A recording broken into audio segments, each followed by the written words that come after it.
What's up, everybody? I'm here with Cardiac Sumo, and this is our, I guess, review slash spoiler cast slash, I don't know what you want to call it, of the Zack Snyder's Justice League, or AKA the Snyder Cut. Um, Now, quick background: I myself actually watched the original cut along with Batman vs Superman before I watched um, the Snyder Cut. And then I bullied this man into eventually watching the Snyder Cut. So, you know, sorry, not sorry, because I needed someone to join me in this because I couldn't go through this journey alone. So, I certainly remember not being that interested at first and then agreeing to watch it, but ending up watching it like a week later. Partially just because of workload. But I have watched it now. I have undergone quite the Herculean journey. I feel like I was on the Odyssey. Like it just took. I'm going to shut up now before I can. No, I mean, this is just the preliminary stuff. We're not talking details.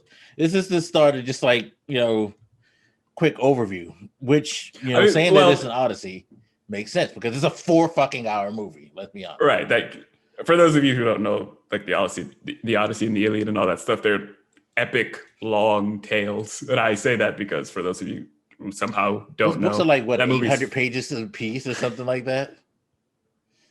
They are famously long by definition, and it's epic. But yeah, it's a 4 hour movie, which until I was trying to watch it, I didn't realize what a good chunk of the day that is and what a commitment that is to just like your waking hours.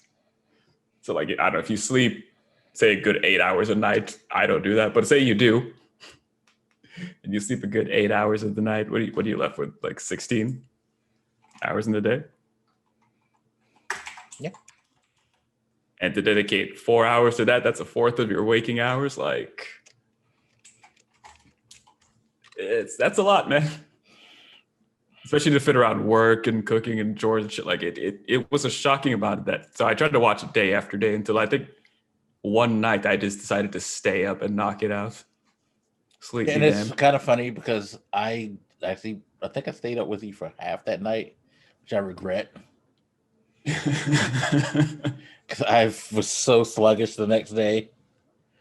And it was bad punishment for me because I wasn't even watching it, but like the fact that I spent another 2, maybe 3 hours like dealing with this movie on top of the 4 hours that I spent with the movie, on top of the 2 hours I spent with the original cut, on top of the 3 hours I spent almost with the Batman versus Superman movie. Yeah, it probably also made it take longer on my end too, because I had to stop every once in a while and be like, all right, hold on. Like, because you're not watching in a movie theater and you're watching at home where you can pause and rewind when something kind of interesting happens, it does kind of prompt you to stop and reflect in a way that you couldn't in a movie theater. Yeah. I would say that's the benefit about this not being in the movies. God knows if it was just theater only, you'd never get me to see it until it came out on on demand or fucking Netflix or something like that. I would never sit in the this is someone who sat in the movies for the Lord of the Rings. I wouldn't fucking do that for this movie. Not at all. 4 hours, like 2.5, 3 hours, you might get me. 4 hours, that's just a bridge too far. Like, seriously. It doesn't matter what the content is. That's a lot.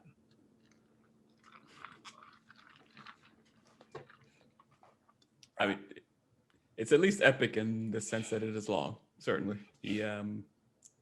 Snyder was... I hope nobody tries to say that Snyder's vision was somehow blocked or anything, because he was allowed an amount of time most motherfuckers could never dream of.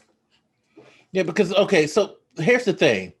A lot of people have always said, like, this is, or at least he said this is the way it's supposed to have been and all that. But the thing is, reality is most studios don't want to put out a movie this long.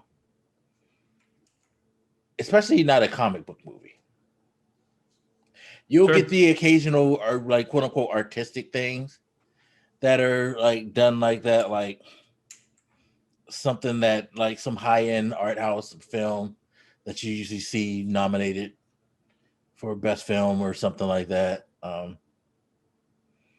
Like a movie that comes to mind is that last movie that what's his name was in, Robert De Niro, and I think Al Pacino was in it too. Was it Coppola who did it for Netflix? I forget the name of it, but it was like a 3.5 hour movie that was on Netflix, and most people didn't finish it. Gosh, what's the name of that movie? Now I'm gonna like think about it, but it was a super long movie, and nobody wanted to fucking like sit through it and watch it in one sitting. Most people I know, it took a couple of sittings to watch that movie. Stuff like that. Like, and I feel like this is this kind of a same thing. Like I watched it in one sitting because if I didn't watch it in one sitting, I don't think I would have finished it. I'm gonna be very, very honest. But yeah, it was epic in the length, like you said. It was epic in a lot of ways, not necessarily good ways, though. Before we start, I'm not judging it one way or the other based on the length. I will say that. No. I mean, 4 hours of gold would be 4 hours of gold. So I'm not gonna... because again, I am the man who sat in the theater for 3 hours and watched fucking Lord of the Rings, and I actually loved sitting in the theater and watching it. I actually had to use the bathroom halfway through, and I refused to get up. And I've played games for much longer than 4 hours for their story. So anything I say is not based at least predominantly on length. I'll just preface with that. Yeah. Now, what it is that what's this 4 hours in which it was worth the 4 hour stay?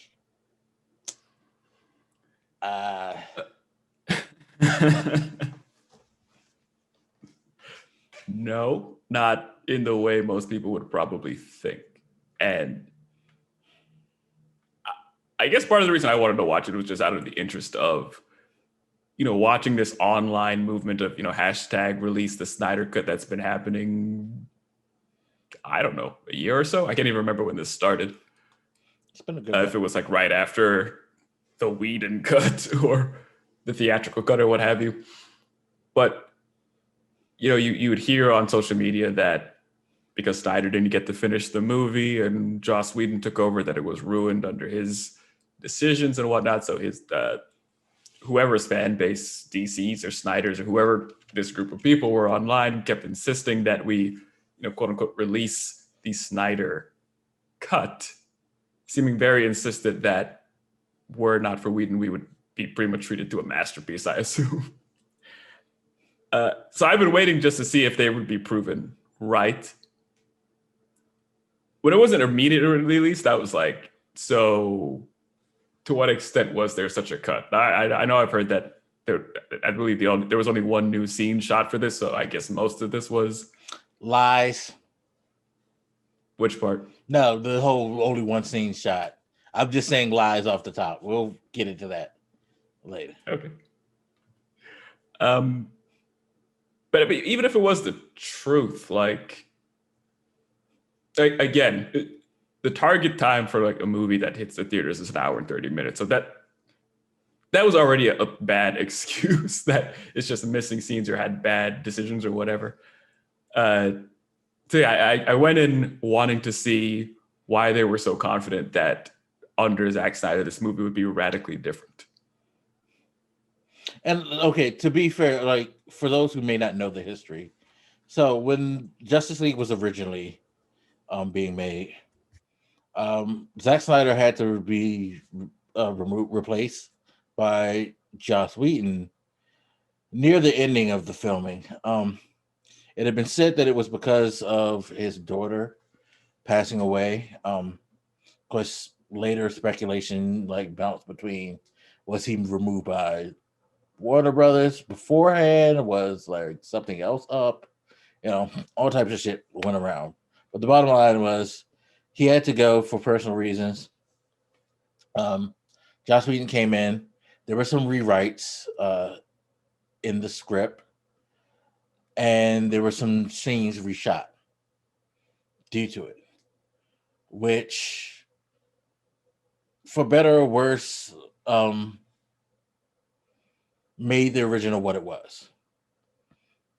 A lot of people were very, very upset because it didn't necessarily come out to be the movie that they thought. At least for the hardcore fans. For people, general people like me and you, I think you share in my attitude that it was not as bad as people made it out to be, but that didn't necessarily mean it was good. It was just like, yeah, it was a movie to me. Like when I originally saw it, it's like, yeah, some of the things didn't make sense. Like, I know for me though, personally, the thing that didn't make sense to me was, why are we here? That was always my biggest question. It seemed like it was a movie that was put together to be rushed to this point in the whole like DC cinematic universe, or whatever they call it. I forget what they actually call it, DCEU, which to me is always weird how they have to add the E. But because it was just like Batman versus Superman always felt like it was a like thrown together thing to get to a certain point. And Justice League just continued that. And it just like, I was just always like, why are we in the rush to do certain like story beats? Never made sense to me in Batman versus Superman to have the Doomsday thing and to get to Superman's death, and then to like use Justice League for his resurrection, and to kind of like throw them together, and like, all of a sudden Darkseid is here. I know you hinted a little bit in Batman versus Superman, but it's like, yeah, it just seems so rushed to get to a certain point, and it never made sense. And then you had the nightmares that Bruce was having, which kind of hinted to and then Justice Superman and Batman versus Superman, the original, and it was just like, that makes no sense. Why are you doing that? Like, it just all seemed like they were in a rush to get to a certain point. Like they were trying to catch up with Marvel, which I never understood. And it just fell flat for me. It was like, yeah, y'all could have did a better job at this. You don't have to do exactly like Marvel and do all this 10-year story building, but you could have paced this shit a little bit better, in my opinion. Yeah, I don't remember having such a visceral reaction the way a lot of people did during Batman versus Superman and the original, the theatrical version of Justice League, which is something I'll touch on too, because it it is wild to me that so many people hated those movies yet love this. But that aside, one of my biggest gripes with those, or my argument at the time, was you're trying to squeeze too much into a couple movies. So like in Batman versus Superman, we get, what a lot of people felt were like not callbacks, like references to things like, oh my God, what is that? It's a classic Batman story. It's the one where Batman and Superman fight and he has the armor. Dark Knight Returns. Yeah, it was. You're getting little exactly references to stuff like that. That's where Wonder Woman makes her first appearance in this universe. You have, I believe, Zod's body being brought back and used to make Doomsday, and thereby going into the Death of Superman story arc. Like, you kept trying to fuse together too many classic stories in a couple of movies, and then when you go to Justice League, you get obviously the rebirth of Superman, the start of, I guess, the Darkseid Wars and all that shit. Like, if anything, you were blowing through so many very key moments in DC comic history like they were nothing, and just kind of squandering them, and didn't really take the time to introduce most characters. Like, think about the fact that Batman does not have a single movie yet in this entire universe. Wonder Woman has two now, but I think back then she didn't yet. She didn't. No, they didn't do. Wonder Woman didn't come out until after Batman vs Superman. Neither did Aquaman, Flash, and Cyborg haven't had a movie. Like, we had no attachment to most of these characters yet. And even Wonder Woman didn't really, like, she appeared throughout Batman vs Superman, but it was weird not really because to it's the like end. because you only knew that it was Wonder Woman because you knew that it was Wonder Woman. If you Right. really think about it, if like you had no, if you were someone coming in cold off the street, you just be like, who is this chick that Bruce is curious about? And then all of a sudden, like, because in the whole movie, you only see her as Diana, just this woman lurking around. About like Bruce is like seeing her in different places. Like, who is this? Why is she showing up at places? What is her deal? And then after like Doomsday show up, bam! Here I am in my armor. Let's fight. And even the characters make a reference like, "Is she with you?" Like, no, I thought she was Right. with you. Like, nobody knows who the fuck this chick is. That just shows up out of nowhere in armor with the sword and shield, ready to throw down. And I know it seems like we're talking a bit, dwelling a bit on movies prior to the one we're here to talk about, but I think it's important to point this out because it's a problem that plagues this movie too. Is it feels like they want to build a skyscraper, but they don't want to have a strong foundation for it to stand on. Right. They just want to add a shit ton of things there with no base, so it kind of causes it to fall apart as and a building. It's also important as we go through the whole Snyder Cut thing because from what we were supposed to have understood, this was like one of the foundation pieces to this whole universe. So, the foundation stone comes out and is pretty weak. So it makes sense to actually call back and go back. That was one of the reasons that I went back and I watched that. Because to me, like from my understanding, it was always important, regardless of what Snyder has said in recent history. Which is baffling. But we'll get there. So yeah, I don't know, where would we want to start? I guess like I At the don't think we beginning because I think one of the first differences, and I guess one of the things people seem to like about this movie is because it's longer, it can kind of give a little more background into a few things. So when you start off at the beginning, it starts right off at where Batman versus Superman ended off with Superman dying in Doomsday's arms, and he's kind of screaming. And again, it's one of these things that people celebrate as more background info. It's shown that his death and his screaming seems to trigger the first mother box that activates. I don't think we got that sort of background in the theatrical release. So, with that, the first mother box in Themyscira, I believe it was. Was that the one? Now, see, here's the thing, and I'm trying to make sure I'm remembering this right. I do believe we were kind of introduced to the mother boxes already in Batman vs Superman because I don't know. I just recall a scene of them looking at Cyborg and recognizing like he existed in Batman vs Superman, and you kind of see his father doing experiments with the mother box, if I remember correctly. Right.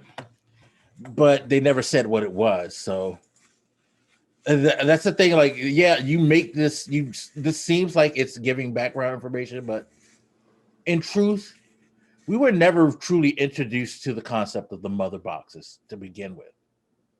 Well, I say background in terms of what triggered them to activate, because I don't think there was a reason given. And I get what you're saying, but the thing is, it's not really good background information because, again, it's not detailed. Cold off the street, you have no idea about any of this stuff.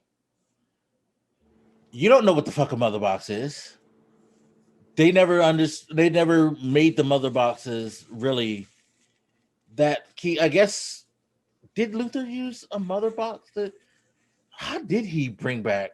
No, he didn't use a mother box because he didn't have one. So yeah, the mother box, the concept of the mother box. It's explained more later in the movie, but not at the beginning. And as far as which one was, I guess they were all sort of triggered. I was trying to think of like which one would be triggered first, but they all kind of awoke, and I think the one Cyborg uses is more active than the others at first. But the first one we see after that scene, we see it start to kind of tremble in Themyscira, and the one in Atlantis starts to kind of go off. But the first one we see Steppenwolf come and try to capture is the Themysciran mother box.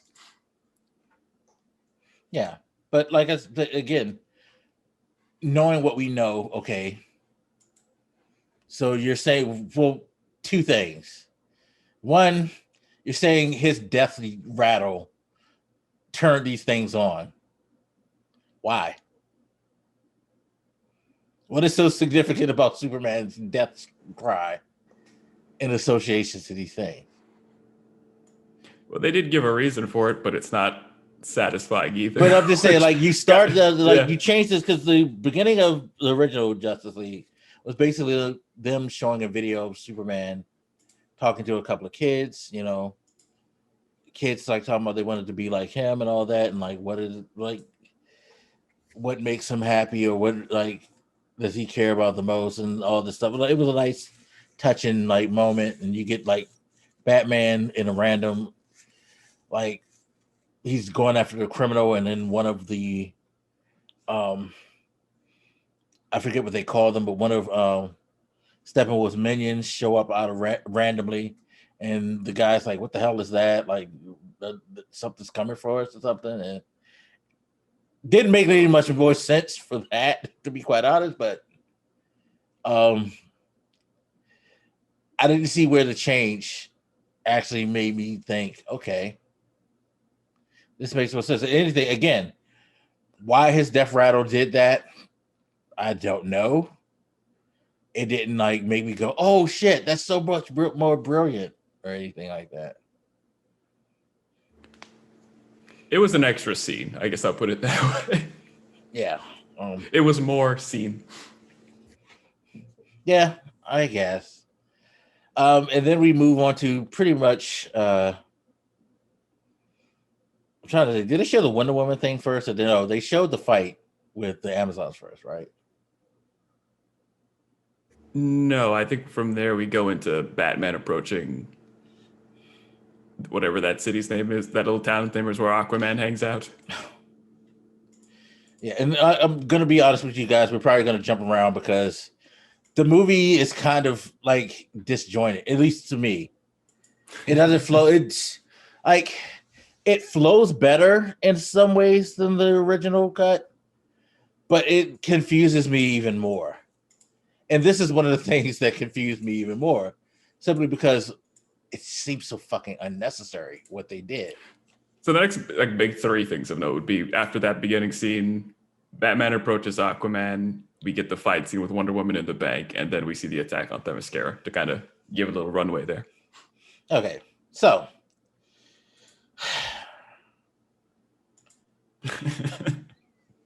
the Aquaman shit. I got you have to brace yourself. The Aquaman shit. Actually, we shouldn't go beat by beat because I guess we should just discuss the things We don't need to. that are like that are significant changes that people have brought up or that you can notice. Aquaman, that definitely like as a whole was a better version of Aquaman, I would say, as he wasn't just like the goofy dude bro. I mean, he was the goofy dude bro because it's goofy dude bro, but he had a more serious tone, which was cool. Like the scene where people asked him why was he here, like I thought you didn't care, and he was like, I never said I didn't care, and things like that. Like, yeah, he was less surfer dude, but he also was more bitch in a lot of ways to me. He got punked that whole fucking movie in this like Snyder Cut. True. I mean, pretty much anyone that wasn't Wonder Woman did. So, and Superman in the end. But yeah, true enough. But no, he got punked extra harder than everybody. Like everybody else, like didn't get the beating that he got. He got super fucking beat down in this movie. Like he got embarrassed. Like, gosh, I feel like Zack Snyder doesn't really respect Aquaman. A lot of people didn't Hell historically, yeah, so it's not new. and I feel like that showed in this movie. The way that Aquaman would get punished by people. Like, Steppenwolf was fucking his ass up. Jesus Christ.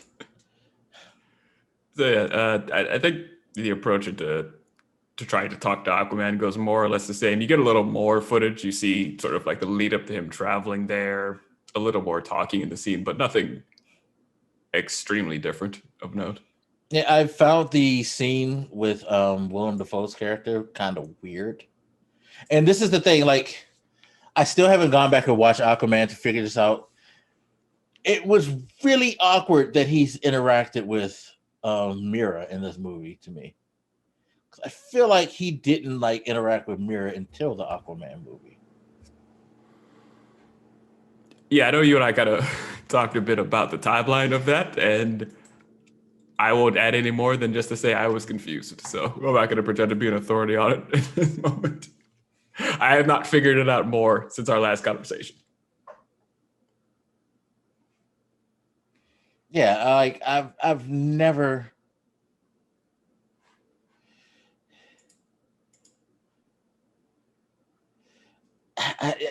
No, because I've read articles where they were like, yeah, the movie kind of Aquaman itself kind of like doesn't acknowledge like I don't know. I need to find out when the timeline of Aquaman is again because it seemed like it was weirdly out of place.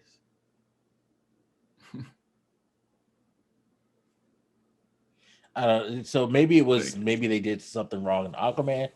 Maybe because I don't remember in the original cut him really interacting with her. Somebody more into it could probably tell us, but yeah, maybe. It kind of hurts that I didn't get the chance to go back and watch the original. Like I only remember seeing her in the original cut when the whole mother box got stolen thing. But I didn't see Aquaman anywhere near her. So, like she fought fucking Steppenwolf. He beat her ass like he beat everybody else's ass. He took the mother box and he dipped. That's all I remember from that. But the Aquaman thing is like important because it starts the weirdness that is Zack Snyder. Because after like in a little later scene after the Bruce Wayne meeting, you see Aquaman save somebody. And he brings the guy to the bar and he's like getting drunk and stuff like that. And then he decides to go back home on the King Tide. And as he's leaving, all of a sudden you just see the like village women gather together and start to sing like some type of like old folklore like hymn or something, like old Nordic song. And they're just singing this like really somber, just kind of depressing song as he's like slowly walking. And it lasts forever. That fucking moment lasted way too long. Like they were singing for a long time, and it took him forever to walk into the water. And like, I'll give credit where credit due. Visually speaking, the shot of him walking into the water was cool. It looked visually cool, but it really didn't make no sense. Made less sense when one of the chicks, like is walking. And she sees his shirt that he just took off before he got in the water. She slowly bends down while singing this like so somber song. And she sniffs it. It's kind of a hard thing to explain there. It's like, on the one hand, they seem to respect and admire him as like a friend of their little village. Yet on the other hand, it also seems that there's this sort of worship they seem to have toward him. And by they, I mean like the women, because that's probably why it's so confusing, because it doesn't seem to be the case with the men. Maybe she's just horny.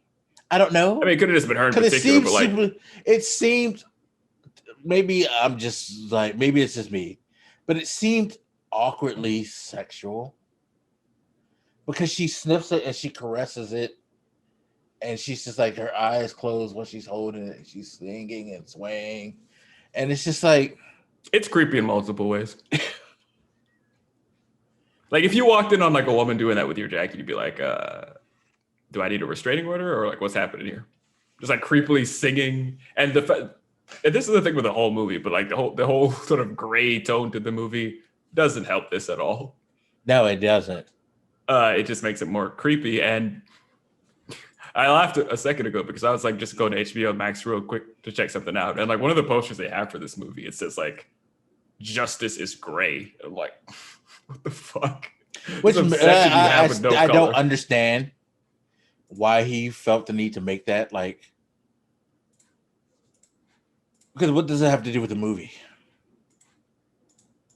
I mean, it is. I'm actually looking at a couple of scenes like side to side, and like it is actually more gray even than the original. That's the thing. Outside of the visual aspect, what does it have to do with the movie, though? No, thematically, nothing that I can think of. Because if you've seen a Zack Snyder movie, that's his tone. He is, as I said to you, he's the king of sepia tone. All of his movies have this like weird dark shadow. Like probably the most vibrant movie he's ever made was maybe Watchmen. Even that's kind of gray as fuck. And that's not to say all movies have to be like super bright and colorful, but it is a thing. Yeah, he has a serious aesthetic that he does not shy away from. And so I don't get the Justice is Gray thing because does it? Speaking of which, Life is gray. Why was it in 4.3? Why was that the fucking like original intent? But if you haven't seen the Snyder Cut, people, he literally has a fucking screen that comes on before you watch the movie that says that the aspect ratio for the movie is 4.3 because it's the way it was originally intended to be. I don't remember thinking, like, after I got used to it, I don't remember thinking about it, so I don't know that it had an impact on me one way or the other. Yeah, and it really didn't have an impact on me, but it just was like, this is weird. Why are you going out of your way to do it that way? I feel like it was more of a contrarian thing. Maybe. I don't know. It just felt like, okay, you didn't have to do it in 4.3. I don't know. Because, like you said, you forget about it. But thinking back, did it make the movie any more visually stunning? I don't know. If it had any effect on my subconscious, it was too subtle for me to think about until you just said that, I guess. So,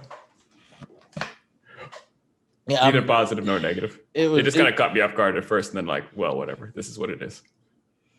It was really, really curious, that choice. Just like the choice of putting so much of Cyborg was curious to me.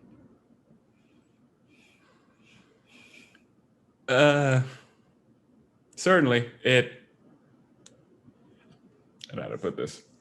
I don't know if it's the kind of thing that you would have had to do if you had dedicated movies before this, because again, you're introducing a lot of these people here, and they have no background. So, yeah, but in particular him, we got like a full-on like we definitely got origin story with this guy.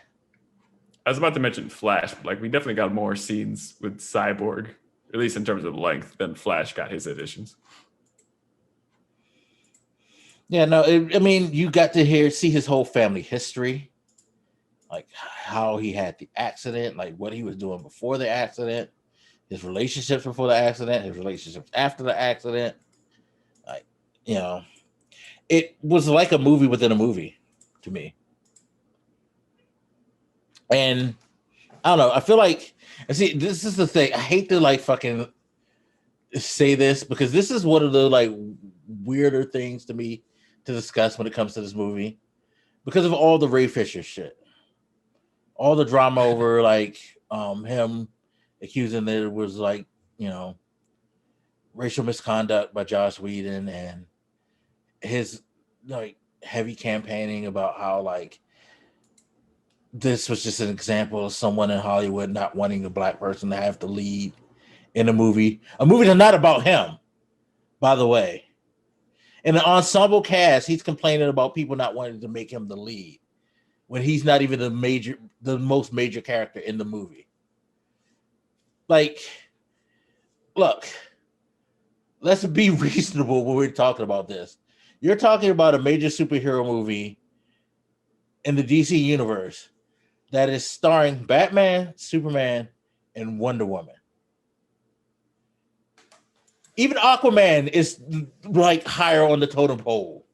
And people shit on Aquaman because he was an original Justice League member. Like he is a pillar.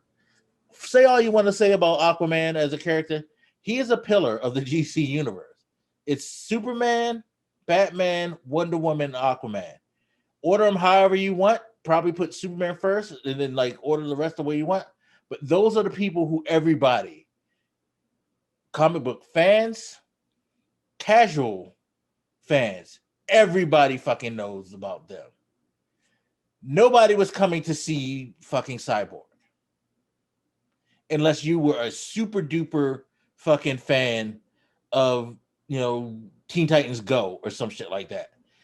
Let's be honest, nobody really fucking like champions Teen Titans as a comic book like that in comparison to the others. And if you do, champion it because you're championing it because of fucking Nightwing, not for Cyborg.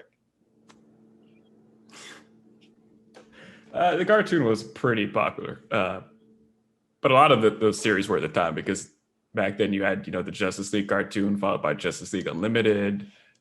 Prior to those, I believe you had the Superman and Batman animated series. So DC during those years, I think probably Teen Titans, I think it was like the last big one until like Young Justice came around many years later. Like DC had put out a bunch of those that had really captured the culture's imagination. So if you do have any affection for Cyborg, it's probably the Teen Titans iteration from that cartoon series. Like I don't think recall many comic book fans really going to bat for the comic book iterations of Cyborg. Yeah. So, which is not to say that he can't have a role in the movie. I mean, he is part of this league, so it's fine that he's there and has some importance. But yeah, it's certainly, you can certainly talk about the balancing as to how much representation he gets in that movie. Yeah. You know, I'm happy for him that he, I guess, campaigned enough to get kind of what he wants. But I got to be honest with you. It didn't change anything as far as like, wow, if they would have put this in the original cut, this movie would have been 10 times better. It didn't have that type of effect. It was like, okay, I know more about him. I did enjoy like the scenes with his father because I think Joe Morton is a hell of an actor, and I think like seeing his character, I was actually more impressed with his character than anything out of all the Cyborg stuff. Well, where would this stuff have fit again in a standard like movie? I don't have a problem with these scenes, but if anything, it's kind of, if you wanted to do all this, if this was really your vision, it's kind of an argument that it should have been a 2-part movie, which is not unprecedented because the thing is, right before that we had the 2-part Marvel movie, the Infinity War and Endgame. So it's not unusual to do it if it's a big enough story. Because the thing is, it doesn't really move plot.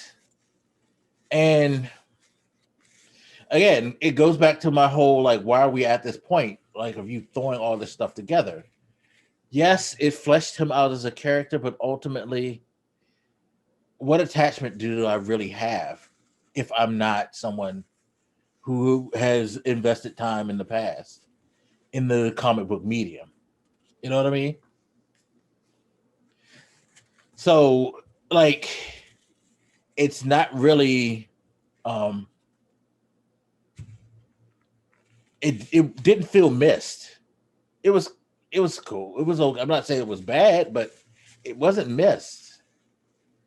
Like, and if you want to be honest, he kind of did have a significant role in the original cut because he was a part of the whole like mother box scenario thing. Because without him around, they couldn't have got to where they needed to in the end. So yeah, he didn't have a huge amount of screen time, but he played a significant role in the bringing back of Superman because he came up with the whole fucking plan basically, and was directing it and in the end game sequence as well.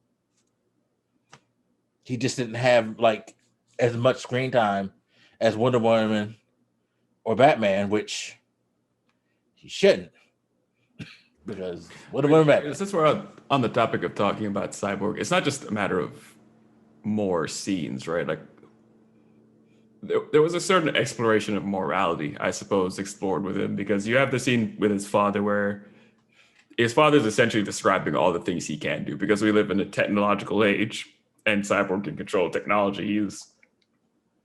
He has a lot of power. You know, he can launch nuclear missiles. He can fuck. Which that bothered me too. That bothered me. What's the line his father said? Like, fuck. That dude's a good actor. I can't even remember the line. John, he's a hell of an actor. If you've never seen John Morton in anything, you need to look him up because he fucking acts his ass off. He said something like the scary thing will be, you know, deciding not to act when you have all this power to do pretty much whatever you want. And it was illustrated in like pretty much this sort of digital simulation of him doing all this. Sorry, it was pretty. Morton, I said John Morton. Sorry. Pretty well done scene, but it's not that you just got more scenes and more history on him. I mean, same thing with his mother, because you go back in time and you see this scene where he's like waiting outside, I guess, the principal's office or something, whoever that guy was. And he's in trouble because he hacked into the school's computers and changed some girl's grades. And his mother's defending him like, well, he was helping her out because her family had a bad situation. So a lot of it is exploring not just like his resentments toward his father for what he did, but him and his, I guess, moral alignment. Which I don't know that that's well told because, how should I put this? He seems just very emotional and reactive. Like a lot of things he'll do don't seem like obviously good choices, even though they're kind of celebrated that way. Like when his mother defended him for hacking into the school's computers and changing this girl's grades because by her reasoning, that girl's, I guess her family lost their home or something. She's going through a hard time. And she's like, well, he's doing it because he cares. What do you do? This thing is bad writing and bad understanding of morality because it's like, okay, you're just kind of helping her cheat. You're not helping her learn. You're not helping her be better. What are you going to do if she gets into like an Ivy League school or some shit after this? Like, you didn't help her gain knowledge. You know what? As you say that, I appreciate you saying this because it just keeps reiterating the point that I keep making about his movies. Why are we doing this? Because ultimately, what does this have to do with the plot of the movie?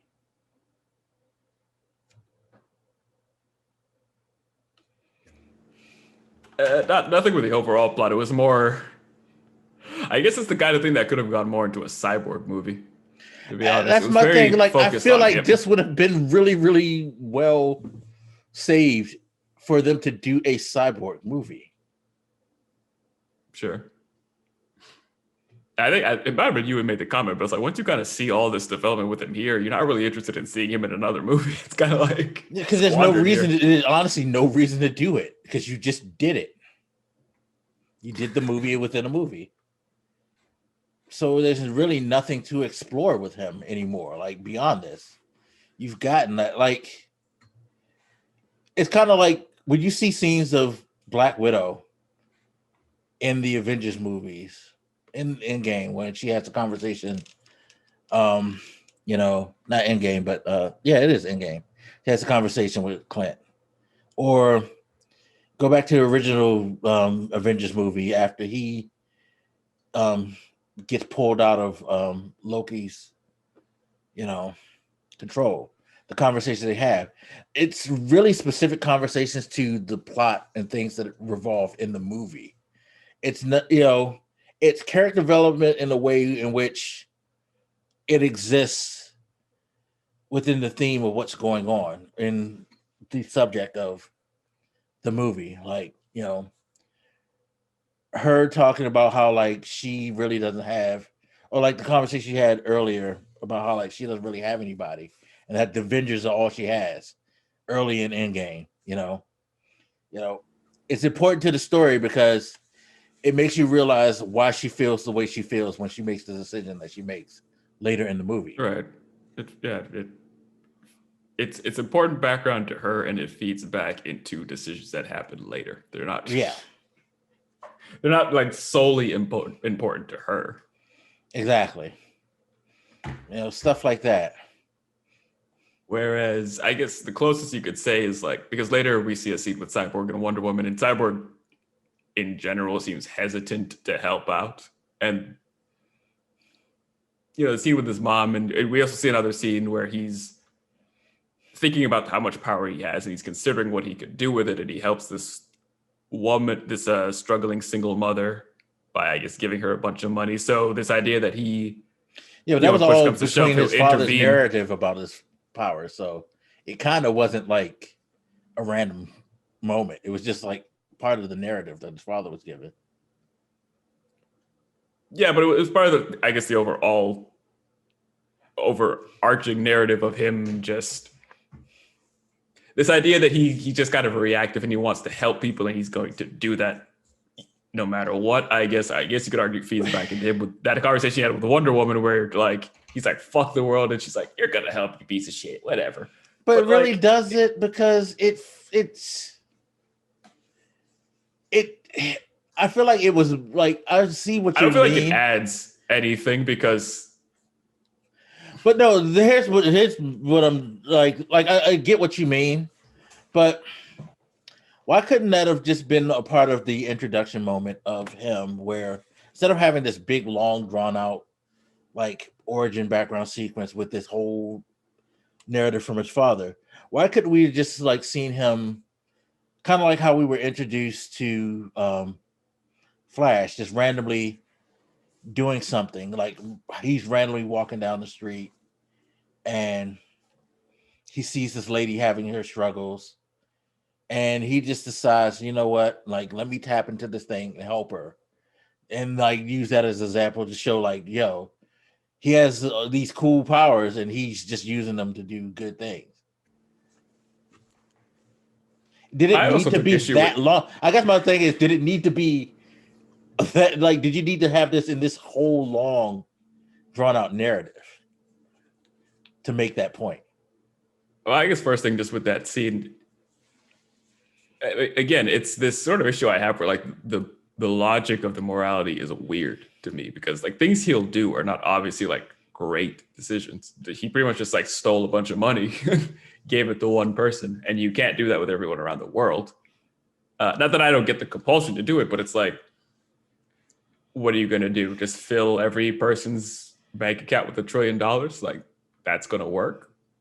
No. Or it's going to cause some kind of financial problems at least. But beyond just my problems with his actual decisions, it's like,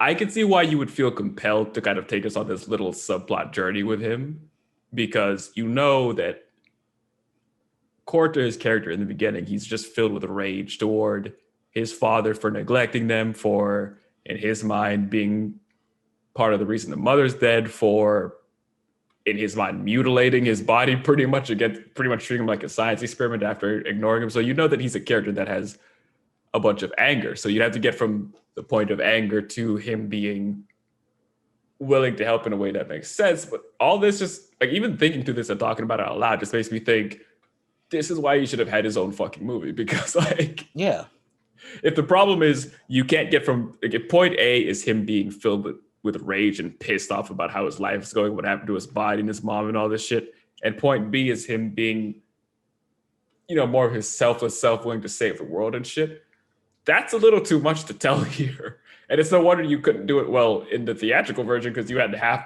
less than half the time of this. You sort of forced yourself into this situation where you have a character who you want to act a certain way, but you can't justify those actions until you've developed him a lot. And even the development isn't that great either, but it's like, this is the consequence of not having fleshed out characters. Yeah, like, I know a lot of people like to say, like, you shouldn't have to do it like Marvel. And I agree. You shouldn't have to do it like Marvel. But there is something to be said about how Marvel paced their thing to where you got to be introduced to all these people.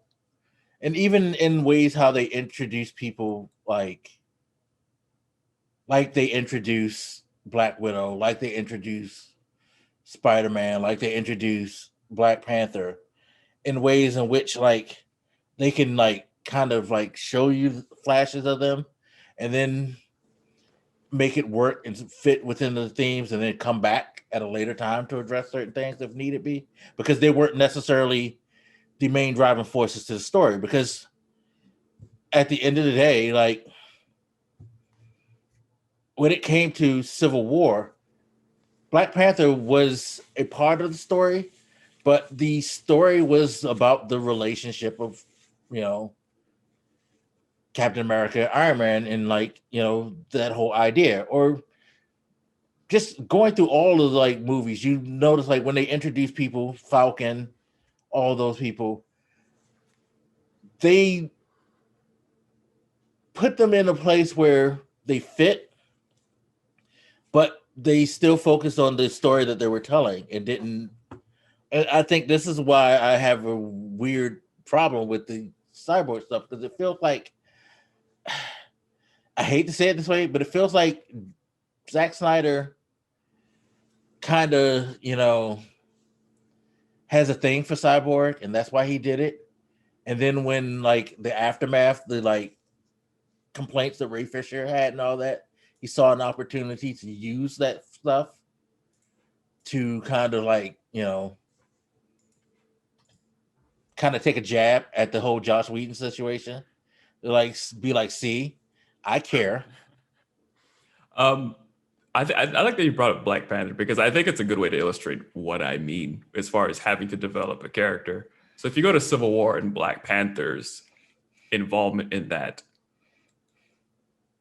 when you look at the Black Panther movie separately, Black Panther goes through some evolutions because, you know, Wakanda's kind of cut off. He's sort of struggling with this journey of, you know, realizing that his father wasn't perfect, trying to figure out how to be a king, trying to figure out what Wakanda's role in the world is and or should be. Like, there's evolution that he goes through specific to his own movie.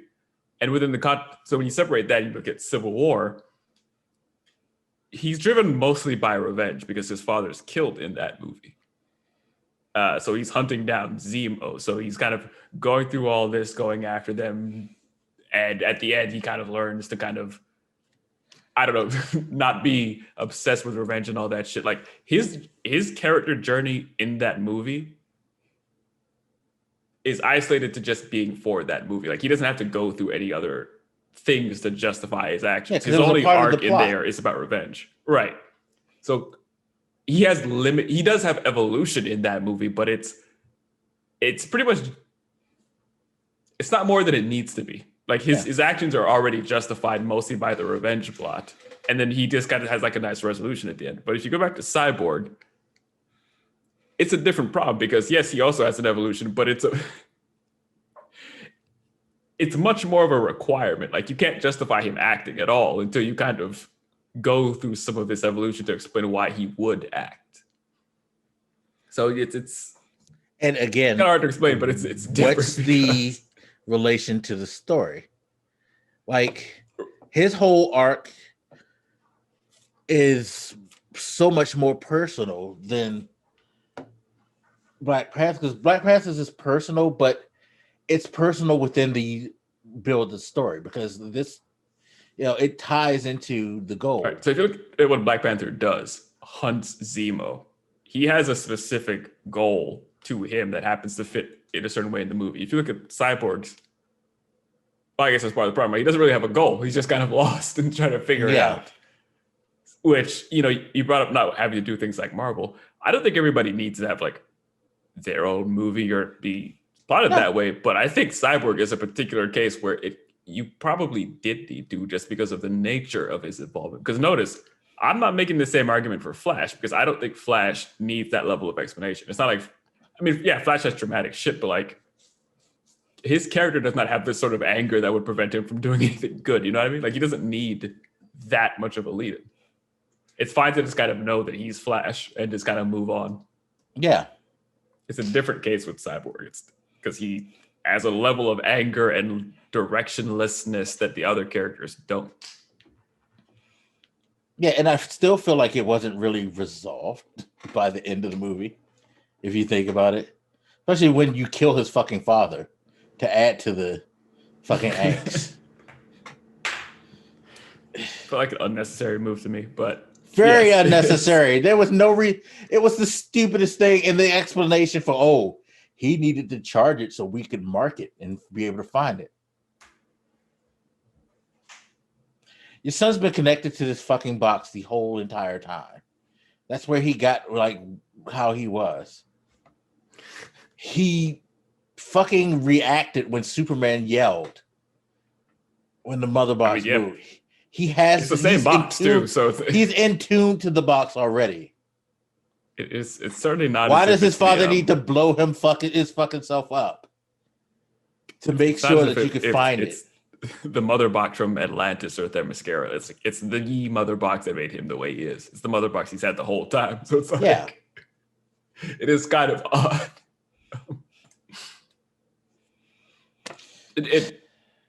I don't think he died in the original, if I remember correctly. But he did. That scene was like out of nowhere. And when I saw it, I was like, what the fuck are you doing? This is dumb. Like, what the fuck? Like, seriously. So unnecessary. So I was reacting to the news that apparently Mortal Kombat has been delayed by 1 week, but I guess I can wait. Anyway, yes, to me, it felt like kind of a slap into the face to that character because it's like he died to just like leave it like a little sticker on it that you could find. Like it felt kind of belittling in a way that I don't understand. And the funny thing is that character was such a I would have loved to see a Cyborg movie just to see more of Joe Morton and to explore like that whole relationship. But you shit it was never on this really character. Resolved too. Like no, his anger toward. I mean. Because he never resolved anything with his father. Like, yeah, he's rescued his father. That didn't resolve anything. They never really like got to the like real heart of the matter that they had between each other. At most, they had a moment where like they nodded to each other, and then that was it. Which I guess is how black men resolve their problems. Anyway, I guess I don't.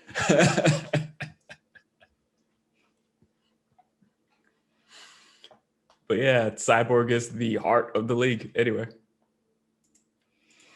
And that's the funny thing, because like Zack Snyder has done interviews talking about like he was glad to restore the heart of the movie by putting the Cyborg stuff back. It's like it's not the heart of the movie, or it shouldn't be the heart of the movie. Like I didn't necessarily find it that much like that heartwarming to see this angry black man be angry. And honestly, never resolve his anger. He never fucking resolved his anger. No, he's still pretty pissy. Honestly, one of my favorite movies was actually one of my favorite lines in the original movie was actually cut, and it was a Cyborg line where, like, at the end where they save the day, Superman and him kind of land together because they work together to separate the mother boxes. And Superman is like, I'm glad to be alive. And Cyborg is like, me too. And I was like, that was actually one of my favorite lines. It was like it actually touched on a line in the original, and it's not here. I guess there is kind of an equivalent where like he's going through this illusion, and I guess the mother boxers are being like, we can like fix everything and blah, blah, blah. You don't have to be broken anymore. And he's like, I'm not broken. Like that. I guess that's the closest to it. But we talk about the heart. And I'm like, that was actually the original line. I'm happy to be alive or whatever after he seemed so miserable about what happened to his body. was actually a pretty touching line that was removed. So or maybe other people didn't like that line, but I distinctly remember it because it's like it is one of my favorite lines / moment in the original movie. I don't know. I And would it have was skipped ironically over. a cyborg line. I would skip over Flash because I have things to say about that shit. Batman, I don't really have much to say. I don't think that his Batman was that much shade. I think he was a little bit more upbeat. He was less of a like kind of manic drunk, I guess you could say, as he was. He wasn't as somber and sad. I don't remember thinking about him all that much, to be honest. I don't either. Like, he was just kind of the background foundation. yeah, he was kind of like, it's funny because he was kind of like the connecting tissue between all the characters. But if you want to be honest, in the Snyder Cut and the original cut, Alfred was more of a connecting like force than he was. Like, fucking love Jeremy Irons as Alfred. It's fucking awesome. I will say, and you brought this point up when we were talking about it privately, it is kind of odd how free he is with just throwing out his secret identity. Like when you in that first part where he goes to see Aquaman, you see him meet and they have like this sort of interaction, and then you cut to the scene where they're walking together, and Aquaman's like, "So you dress like a bat?" Like, I mean, first of all, a lot of people barely seem to believe that like Batman exists, like he's still an urban myth, and yet here he is, just like giving his identity I'm away. glad you said that because that's something that irked me between the original and the Snyder Cut when you put it in tandem with Batman versus Superman, because Batman versus Superman, people actively work their ass off to make like you think that Batman was just some myth still. And then you get to the Snyder Cut and it even exasperated even more. It makes it even more confusing as to why they would have done that. Because you literally see a conversation where, you know, Commissioner Gordon is having a conversation with one of his officers, I don't know, lieutenant, whatever the black guy was. And the black guy is like talking to him about like, you think Batman did this and that? And he was like, man, seriously, this guy's been doing this shit for 20 years. You really think he would do something like that? And that stuck out to me. It's like, your officers made a huge point of saying like he's a myth, making this whole aura of the Batman myth. Do you really think that exists? Come on, there's no Batman. And all this like, how y'all still feeling this way about Batman if he's 20 years in, and even your commissioner is acknowledging that? And you got the fucking bat signal. How is he a fucking myth? I hadn't thought about where the bat signal fits into that, but that is yet another weird thing. Because I do remember when Gordon, that guy, asked Gordon how he's going to contact him. He's like, "How do you think?" So like clearly it is a thing he has been using. And matter of fact, when Gordon did use it in the scene prior to that, Flash, I'm glad you said that because like, you just the bat made me signal, get like even that's more your confused. thing. Like, why would you ask how are you going to contact them? Like people seem to know. Like even Flash, who's not from Gotham, seems to know what the bat signal is. So it is kind of odd. Yeah. But and yet later in the scene, I believe they're going to try and like rescue Cyborg's dad and all this shit. Aquaman just says some flippant line like, "I didn't think you were real." I don't know if it was Aquaman. Somebody's like, "I didn't think you were real," and Batman's like, "I'm real when it's convenient." So there's this sort of like weird back and forth. Was that in the Snyder Cut too? I'd have to think about it because I went back and I'm sorry if I mix up some things because after we talked, I did like go back to a couple scenes to look at the original, so I might mix some of them in. Which because we were talking about some Flash shit. That's why I went back. Because if it was in the original, it makes sense because, like I said again, they did like their damnedest to try to like fucking make it seem like he was a myth everywhere else, maybe, or outside. I don't know. It was a very weird choice originally watching it. It was even more weirder choice watching this because it's like, he clearly lets everybody know who he is. once he's like distinguished who he is, everybody pretty much are familiar with the idea of Batman. But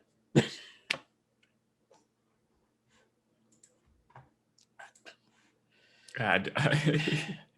it's sloppy writing. It's very, very sloppy fucking writing. It's not an eye for detail, certainly. Now, which, it ain't the only fucking eye for detail that stands out. It's probably less of an eye for detail that stands out than anything, sadly, in comparison to what comes later. Okay, so we've did Aquaman, we did Cyborg, we did Batman. Guess we can move on to Wonder Woman.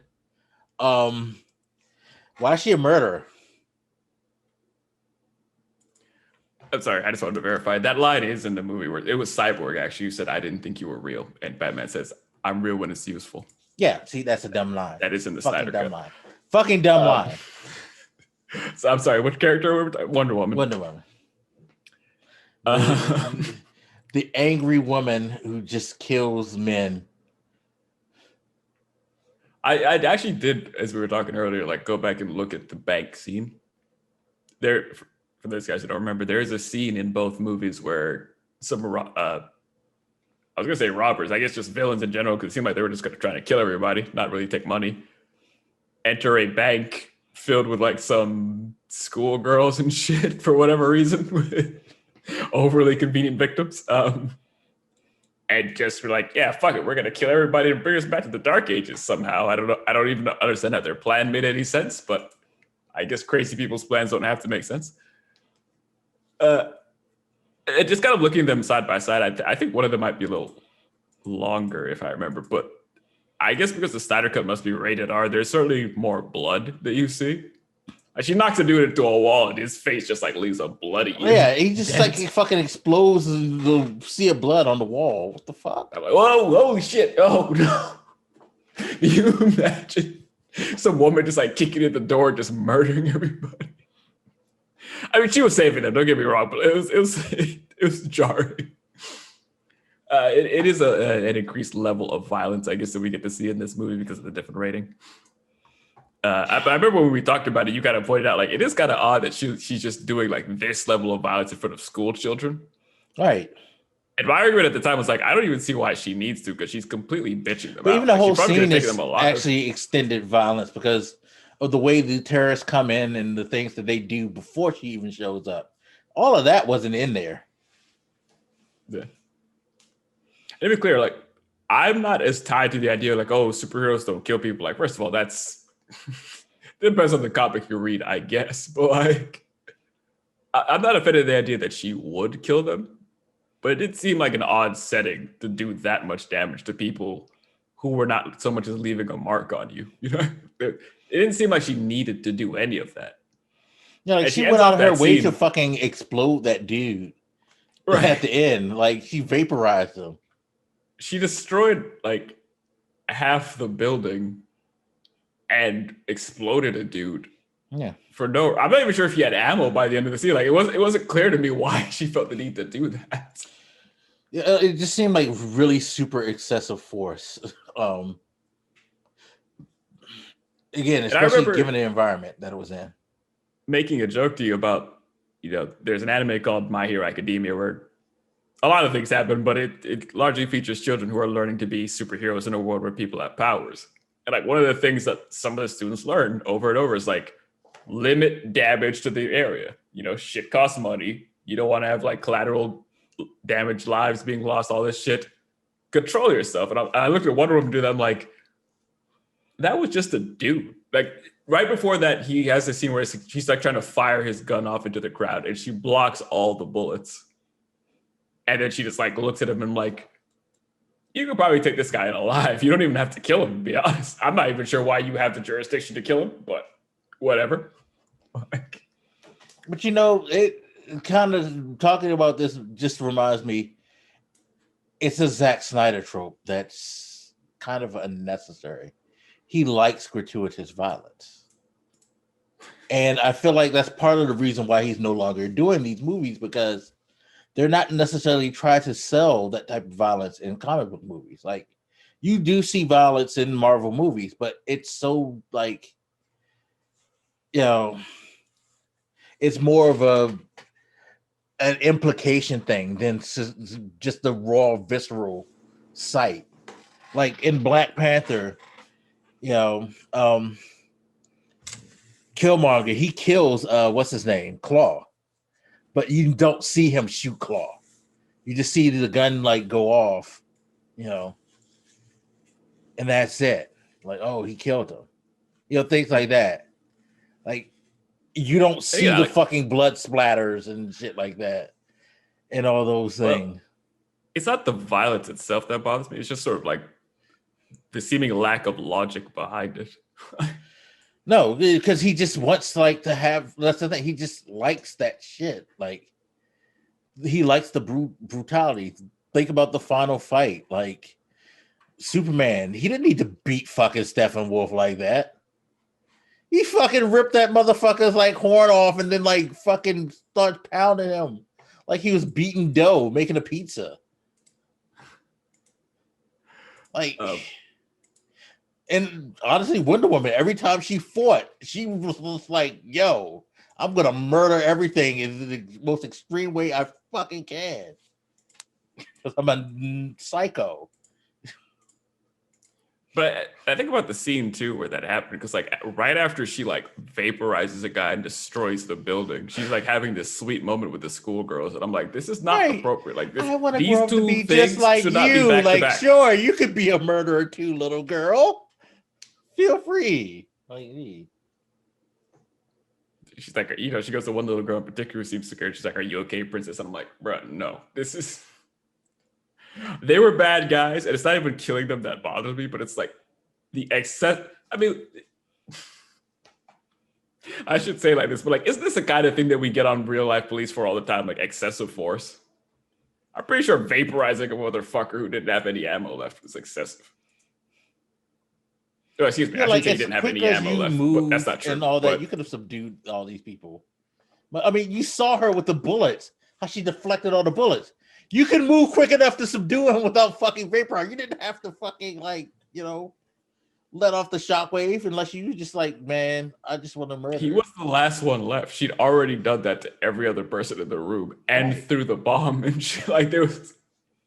I'm not saying he wasn't a threat at all. He still had the gun, but it's like at the speed you've been moving, you probably could have just went and like bent the gun and like flicked him in the forehead, like, and left him for the police. Like you destroyed part of this establishment for And no again, reason. in the original cut, she literally just threw him out onto a car and the police arrest him.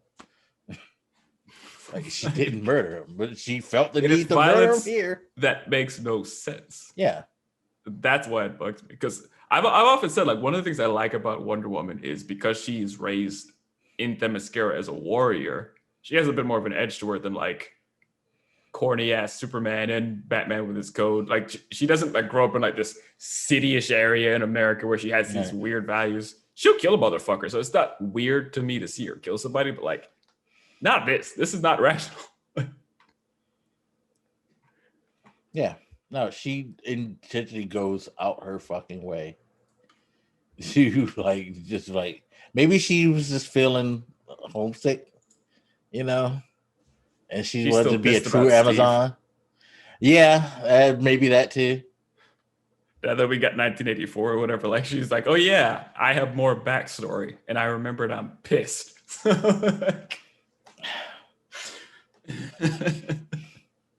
Yeah, like she just really does kind of come off like this is an angry woman. Like I feel like that's weird. It's so weird. That said, her fight scenes are by far the best. Oh no, any fight scene, even in fucking 1984, Wonder Woman fighting is probably the best fights you'll see. Like some of the best individual fights you'll see of a superhero in a superhero movie. Like someone said this on the podcast I listened to. They were like, they seem to get how she's supposed to move and how she's supposed to fight when they show her fight. Like even the spot where she's like blocking the bullets, right? Like the way she moves on her knees reminds me of like how you would, if you were used to moving with like a Greco-Roman wrestling kind of thing, or like if you were moved with judo, like it makes sense physically how she tends to move. Yeah. And it's one of the reasons that, like, even as a kid, I always kind of preferred people like Wonder Woman and Batman to people like Superman, for example, because the thing with Superman is like he's just raw strength. So like if you ever watch any iteration of him in any movie, cartoon, anything, comic book, he pretty much just like flies in and then just like punches a mother. Like how often does Superman even use his feet? He doesn't have to. He's fucking Superman. Whereas characters like Wonder Woman, Batman, or if you want to look at Marvel, and I think that's what makes like as a fan of someone who's like a super fan of Batman. If you really think about it, that's what kind of puts Wonder Woman above them because she has that raw strength where she doesn't need to fucking like fight the way she fights, but she's also well trained and disciplined enough to where she don't rely on that shit because she can kick your ass without it. And then if it's somebody like a Steppenwolf or something when she needs to use it, well, fuck yeah. Which is again why her fucking exploding motherfuckers all over the place makes no sense. Because she never needs to until it's necessary. She doesn't just randomly do that shit. I remember, I think it was like in an Injustice comic, we got this like one flashback scene where Batman and Superman are talking, and there's like this hypothetical conversation like, Superman, if you had to fight Wonder Woman, who would win? And Batman's argument is Wonder Woman would win for several reasons. And one is because one, she's actually trained as a fighter, whereas you're not. And two, because she's trained the way she was, she has a certain killer instinct to her that you don't have. Like you have a level of hesitance that she wouldn't have. If she decided she's gonna kill you, you're probably gonna die. Like, because she's an actual warrior. You probably wouldn't see it coming if you really wanted to do it. Well, I think he was just describing their attitude. It's like you're kind of like this country boy, whatever. Good, but she's trained as a warrior, as a soldier. She is trained not to hesitate in a way that you will. So that's why I was saying. That's why I was saying you would probably see it coming because for him, he's just like thinking, okay, let's square up. No, she's just gonna go. Yeah. Which this ain't no like more compelling. This ain't no Duke of Canterbury rules, motherfucker. We go. Sword in the throat. It's over. Like. Yeah, exactly. So I just say all this like because I don't want people to be like, oh, they just hate Wonder Woman. Like I prefer Wonder Woman to most characters. She's one of my favorites, and not just now. Like growing up, it has nothing to do with like liking Gal Gadot. I've always, even as a kid, I thought who should lead the league. It's always been between like Batman and Superman. Like I feel like it should always be Wonder Woman for the most part. She has like great moral character. She's a great fighter. She's like an inspiring leader. Like, so none of this is like Wonder Woman hate per se. Yeah. No, it's a lot. I mean, people don't really understand how great she is as a character, and I think the Gal Gadot Wonder Woman has kind of introduced people into like that. So I always love the characters. Like again,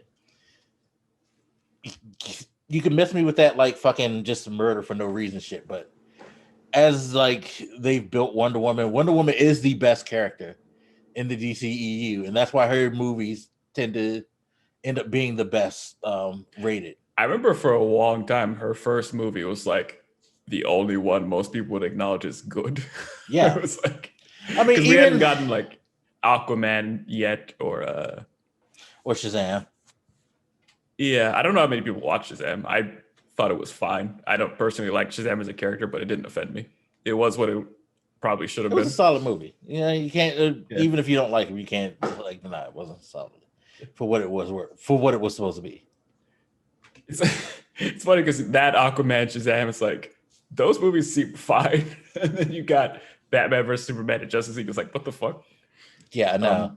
But no, even 1984, like it's not good. The movie's not good at all. But no, it still end up being like actually more people watch that than they've watched the Snyder Cut, oddly enough. Because you like this Wonder Woman. Like this Wonder Woman is a draw. It's a really good like characterization. It's kind of like um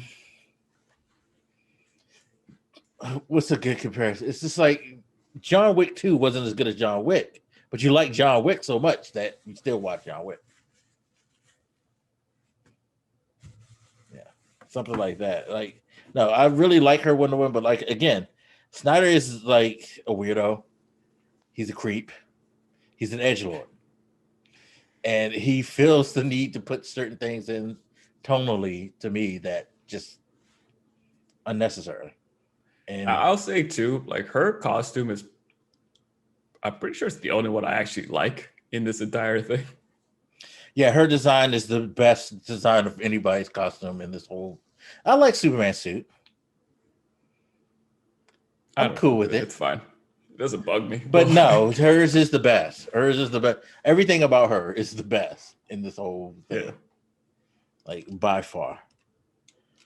Although even in comics, it's not typically that usual for me to like a Superman suit. It kind of depends on sometimes who the artist is. So Wonder Woman, I might have a bias there. Superman's suit has never been that creative. That's why I think I like this version of his suit, because it's kind of, it has a tradition, but it has a bit better style to me.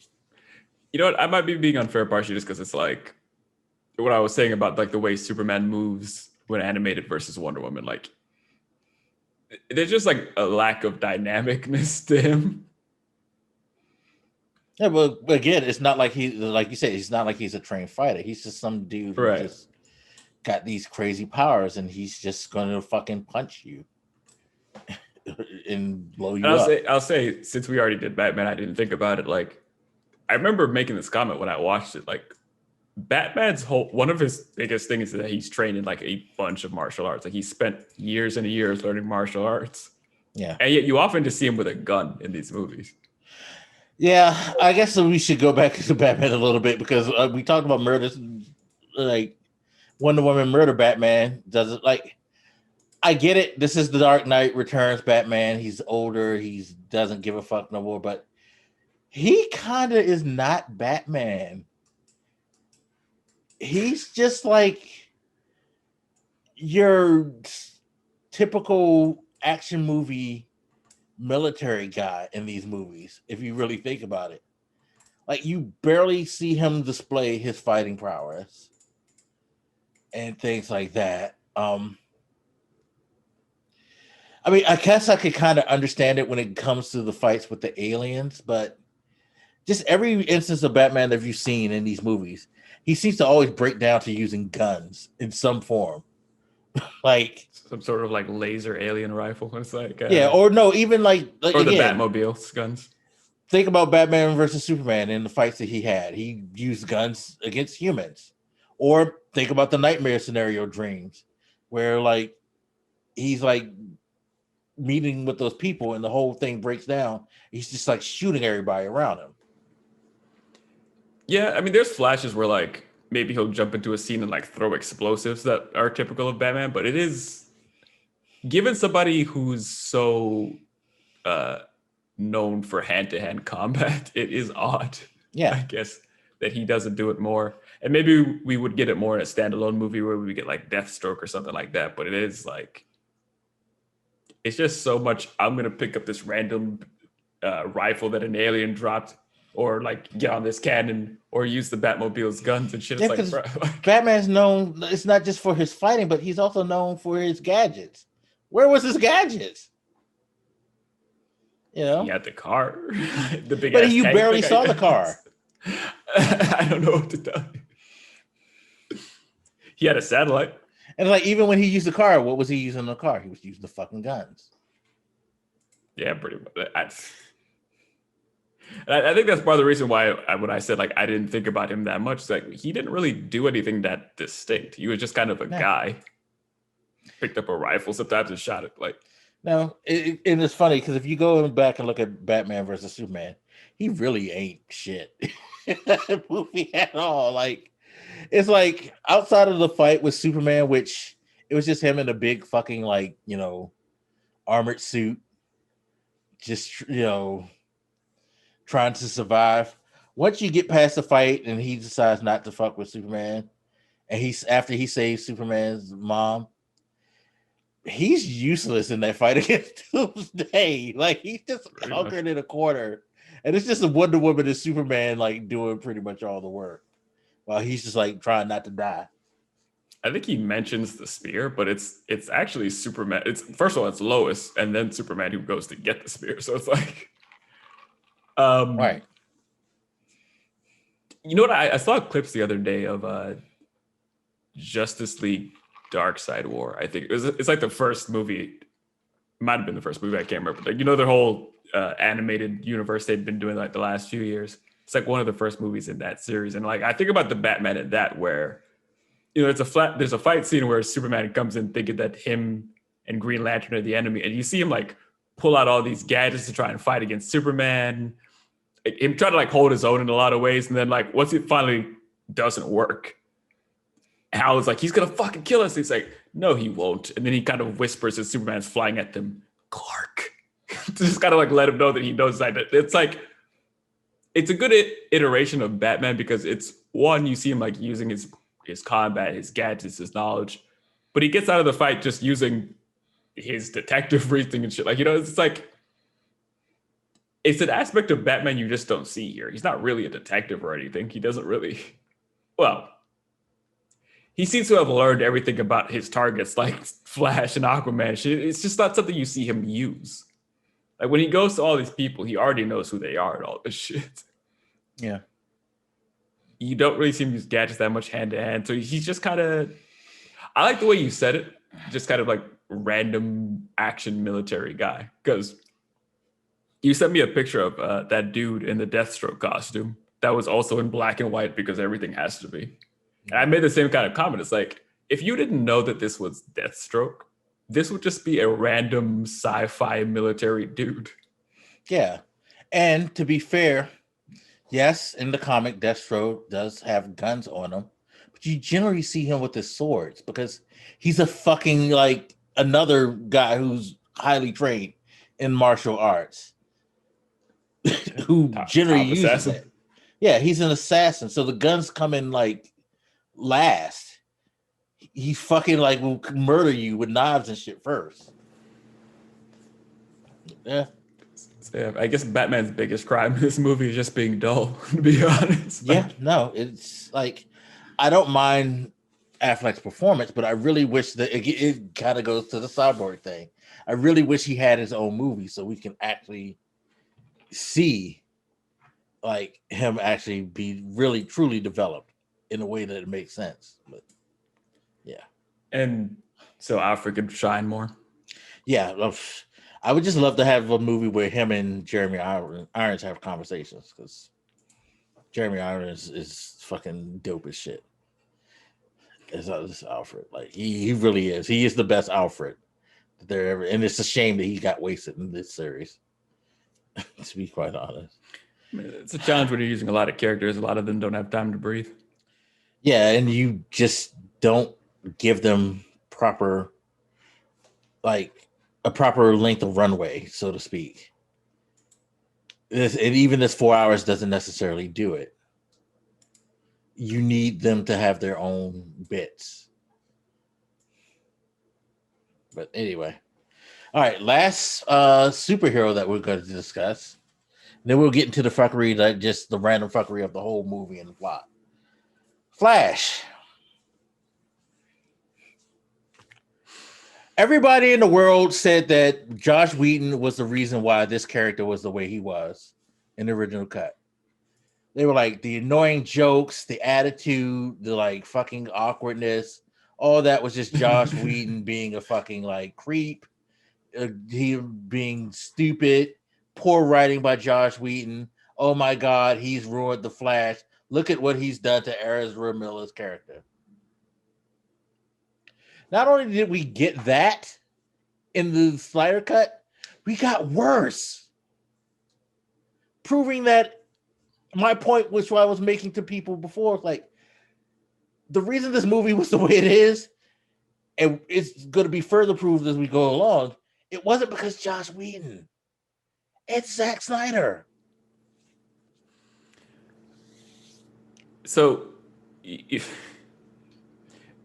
I think I'll go back to like the original theatrical cut because I do remember one more issue I kind of had because that was where we saw the introduction of both Aquaman and Flash. And I remember when I saw those iterations of Aquaman and Flash, I thought this might be a little too mean to say, but like it felt like Hollywood just kind of like forcing certain character archetypes into situations where they don't belong. So you got dude bro Aquaman and what did he call himself? Like nerdy Jewish kid Flash. You know what I mean? Like it kind of felt like you were kind of grabbing something from like the Big Bang Theory to make Flash and just what would be a good example? Like maybe one of the characters like The Rock would play in a movie, just like that big, fun-loving, kick-ass, fucking brawling kind of dude. Like it felt like you didn't care what those people's characters were in the comics, and I'm not saying you have to. By the way, I'm fine with like straying from source material to have like your own view, but it didn't feel like a unique view. It just felt like pulling in shit that's kind of been popular in movies and TV show for like the last 10 years or so and just kind of overriding other characters with it in a way that's just kind of lazy because you just want to have that sort of nerdy, awkward, weird character that we all seem to need to have at least one of.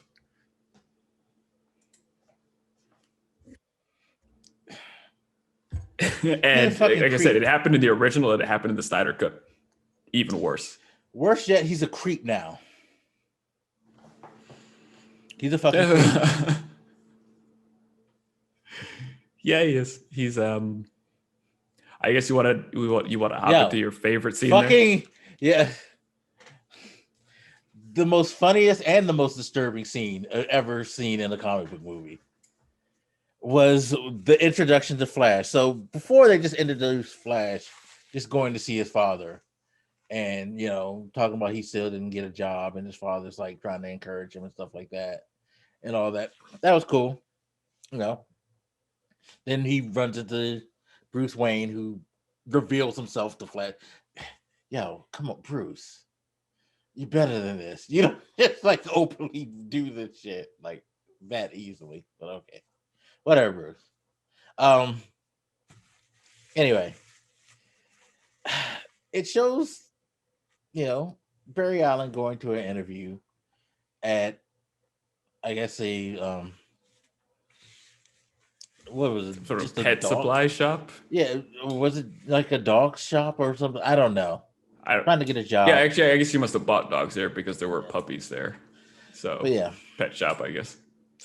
He's going to this job and he runs into this, you know, pretty young girl who he stares down like he's looking at a pile of like money in front of him, and who stares at him like she hadn't had water for the longest time and she just discovered water in the desert or some shit like that. Like they're both creepily eyeballing each other, not paying attention and shit like that, where they walk and just glaring and walking and glare like, yo, calm down.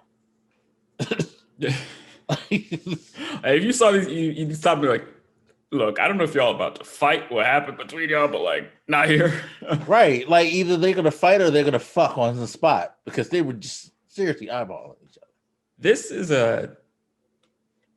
you see a lot of time in shows and movies and shit, but like, it's like really lazy romantic writing where two people who've never fucking seen each other before just like, and I know what they say, like, ooh, love at first sight, but like, come on. Like, this is not love. This is like mutual obsession. It's fucking weird.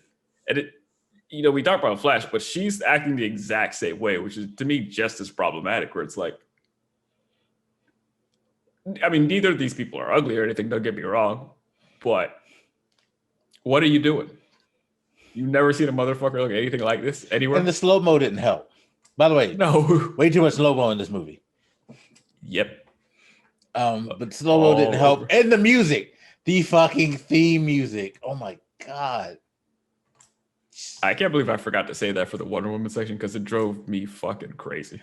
Oh yeah, like every time you see Wonder Woman, like they do her thing. It like, but no, I like that was annoying. But the like random songs that he would pick for certain moments, just that were awkward. just I was remember weird. you when you were still up with me watching it. I think I said at one point, it might have been when like, was it when Batman drove off with Flash? It was like some point in the movie where I was watching it with you there, and like this music started playing, and I stopped the movie to see where the music was coming from because it didn't even occur to me. Because I Oh, it's always have coming so from many his car. tabs Yeah, and games open, and I was like, "What the fuck is this?" Like, and then when I saw the movie, like it came from the movie. Like it just doesn't fit sometimes the scoring of this movie. no, But I do just want to point out the Wonder Woman thing because it's fucking egregious. Because I think you might have been sleeping when I started sending you this, and maybe I didn't hear it as much because we were talking at the time and I had the volume a little lower. But like every 10 seconds with Wonder Woman, like it'll go into slow mo or she'll like enter like just kind of jump into frame. Everything slows down and that fucking woman singing for her theme song kind of pops off. And I remember sending you a message like, man, this has happened like 5 times. And as I was watching, I would keep up the count. 6, 7, 8. no, because it was like 9. during sequences where they were all fighting together, and it was like when you flash cut from Cyborg to her, you hear the like yell, and then it goes to somebody else and it plays something different, and flashback to her, you hear the fucking yell. It's like, and it's always the same thing. The like every time, like you could just cut into another part of it. You don't have to always do the yell, you know. Or you like, could just have a battle theme for the whole thing. You don't need to put her music every time she shows up on the screen. Like, we know that's Wonder Woman. We don't need a fucking introduction. And the funny thing is, I liked the music, the song or whatever by itself, but like every 30 seconds or something, it's multiple times in the same fight. Yeah. Several times throughout the movie. And I remember, I think I went back and watched it, like jumped through, because I have HBO Max now, jumped through like Batman versus Superman. I'm like, does he do this with every movie she's in? Like, yeah, like when she first shows up, like in the fight for Doomsday, you hear that shit, it's like, okay. like it honestly made me stop liking something I liked. Like, that's how fucking egregious it is. But I just wanted to point that out because it really did bother the shit out of me. And I do remember thinking about talking about it. We just got to skip it. But like, the music is just lazy. it's that I remember watching one of the fight scenes again in the original, and I liked it better just because it didn't play that fucking song for like 1 second, because it was just quiet. But with Flash, I believe we talked about them seeing each other for the first time and having this weird obsessive stare down. To me, again, so many people write romances so fucking badly. So she kind of walks out and goes to her car, and he's talking to the store owner, trying to. Oh my god! Which part? No, you talk about her going out to her car, because no, she goes out to her car. She gets into her car. She starts driving down the street, and she is staring at this motherfucker while she is driving. Literally, as long as I'm doing this myself, this is her. Not looking at the road. Like, damn traffic. No, he's not on the sidewalk. He is inside the shop. So yeah, from he's in outside the shop in her car, she's staring into the building while she's fucking driving, not watching the road. Which, of course, leads to her almost getting killed as a truck crosses the intersection. The truck like has an accident and it like lets the guy's not paying attention. Why is he fucking again? How these people get licensed in this city? Because he drops something, and instead of being like shit and paying attention to traffic until he gets to the stop sign, he's driving while doing this for a good fucking as long as she's staring at him. So neither one of these motherfuckers are paying attention. Like, who gave y'all licenses? It's bad all around, but one of the problems with her doing it is she is supposedly going to be an important character in his story. And her first scene is so unlikable because, like, imagine if there was like kids crossing the intersection and she did that shit. You know what I mean? Like, it's just so an unfucking likable thing to do. But I know, like, everybody has a moment like that, but it's just not. And it was in slow-mo as well. Right, so she's staring at him while driving for fucking ever. And I guess the car and the truck must have collided. And so Yeah, like the Flash, truck, like, hits her, and she's again in slow mo, launched out the like perfectly which by the launched out way, the car. was she wearing a seatbelt? Clearly not, Like, how did she fly from the vehicle? Like because she was launched perfect. Like I said, perfectly launched from that shit. So apparently, where they are, seatbelts aren't required. Because that's not what's going to happen if you get so if you get hit, like if you get T-boned, once she probably just be dead. She ain't going to get launched in the air. She's just going to get fucking almost crushed. If we're going to be kind of honest, or at best, she's just like knocked out, and she's just going to have like fucked up complications from that shit. But no, that's not how I it can't works. believe this goddamn idiot. She gets fucking like launched like a torpedo into the air, and like you see this accident like happen, and it hits the hot dog stand too, and all of that, and hot dogs are flying in the air, and then all of a sudden you just see him react. His shoes explode because he's going this fast speed. You see the slow mo, the shoes exploding. Why do we need to see the shoes explode in slow motion? By the way, Okay, I just went to take a quick glance at it. So, actually, hold on. Is she wearing a seatbelt? I guess this is a good time to look. But I was wondering, like, why didn't she go crashing through the windshield? It's because she's in a convertible, and like when her car slams into the truck, it flips up and like throws her out. So that's why she never hit a windshield or anything. but it's not going to happen like that in that type of crash. I'm sorry. No, but like I'm just because I didn't remember the car she was driving, so I'm like, how is it she isn't just bleeding? And sure enough, she just like floats out, so she's not wearing a seatbelt. There's no fucking way. So She couldn't be. She's a horribly irresponsible driver. Like the whole scene is just a mess. One, it disregards physics of a car accident. You know that's not going to happen if like this car hit from the side like that. It's not going to fucking make the thing fucking go teeter totter. It's wrong. It's all fucking wrong. It doesn't even look good. Like it's not even that it's just like comic book physics.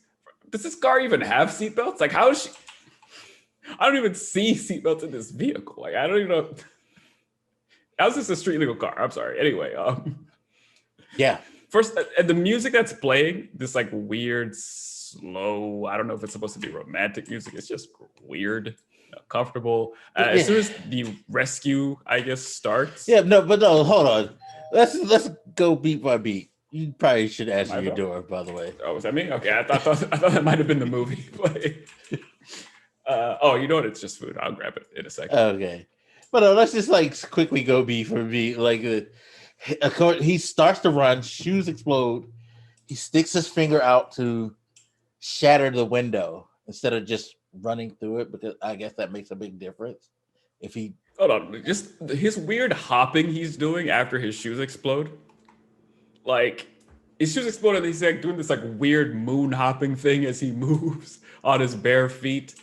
And then you said like as he approaches like the door, I guess because he's moving so fast he can't just open the handle. He's just like pokes this finger through the glass and makes it explode. I disagree. Why can't he open the handle?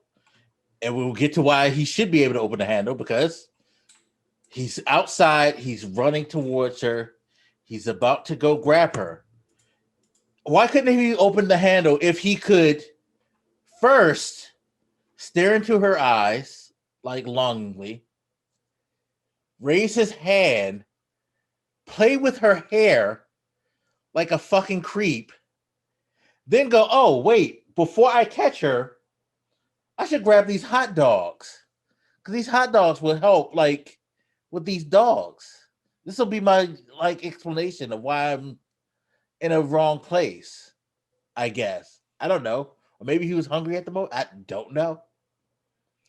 If you are fast enough to do all of that, you're fast enough to be able to open the door. You don't need to wait to last.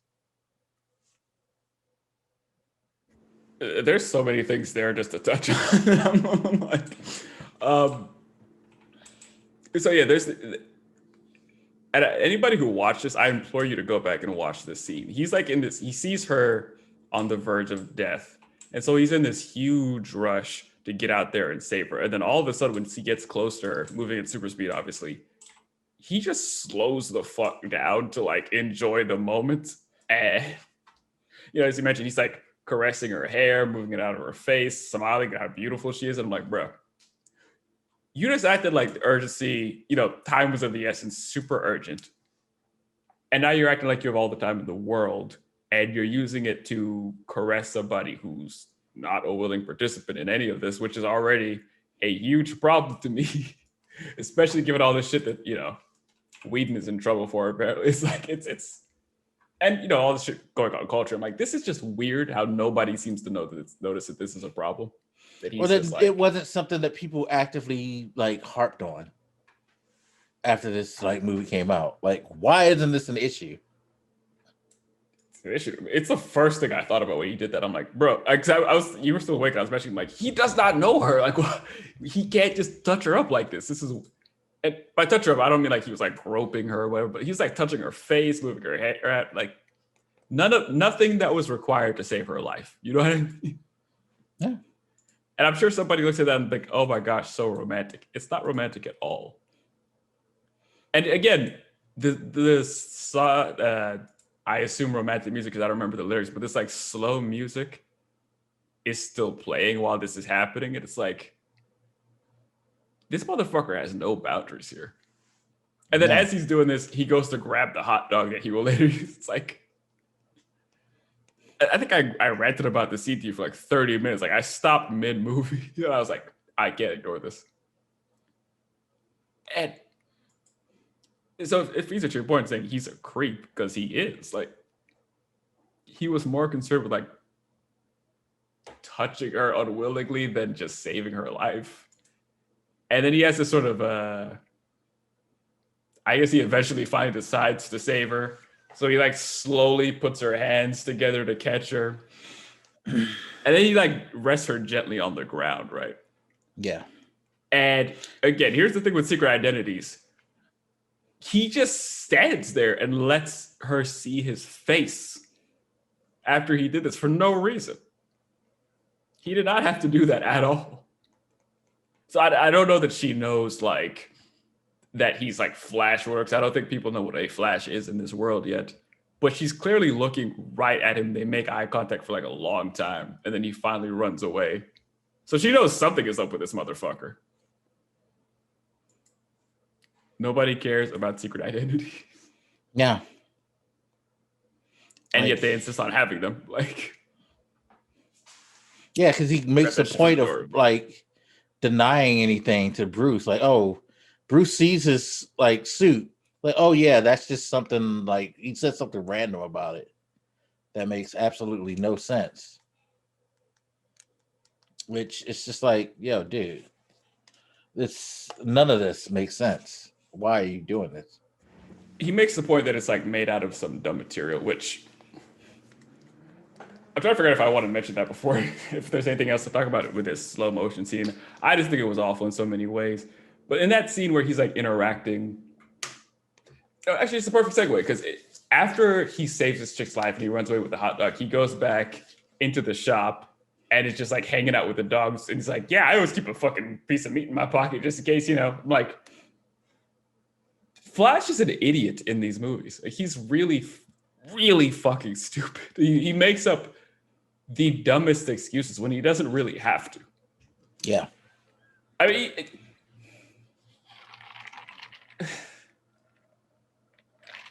none of it makes sense. Like, you imagine an accident like that happening outside the fucking door to the establishment explodes, and his idea is to just come back sitting barefoot for no reason in a pile of dogs and pretending like everything's okay. Like, yeah, wear your shoes, dog. Why you take your shoes off after you like did you jump out your shoes? And like, if I saw that dude, and I was interviewing him, my thought would be like, all right, so your response to an emergency is to just laugh and play with you don't want to go outside and see if anybody dead? Nothing? Call the police? Nothing? You're just dicking around? So he has the stupidest remarks. He's just dumb as shit. And the reason I mentioned the Batman scene is because Batman has clearly caught this motherfucker. He's standing in your fucking place. he has footage of you, and you're like, that's not me. That's just some handsome Jewish boy. It's like he's looking at your suit and remarking on what it's made of. He clearly knows what's going on with you, and he's just like making up the dumbest reasons why it's bullshit. I'm like, yeah, I thought this guy was supposed to be. I think his dad said he was a smart man. I'm like, you're not a smart man if you think your son is a smart man. I'm sorry. I like your performance in the scene, but you're dumb as shit if you think you raised a smart man. yeah, like maybe he has some level of intelligence, but socially he's just a fucking creep, and that's a problem. And he needs help. A lot of times it would just be smarter to just not say anything. When he just wants you to say dumb things. Yeah. But again, it's like this obsession with having this weird, awkward character who can't handle those situations. Yeah, the jokes that he makes, the off-put things are not like funny. You think she'd go for a younger guy?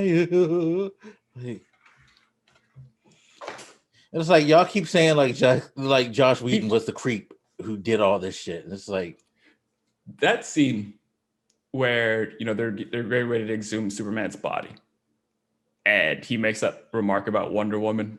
It's like we just had this whole super long slow-mo ass scene where he's like doing things to a stranger woman that he shouldn't be doing because love at first sight, and he's already thinking about Wonder Woman. Like, so it means I shouldn't take.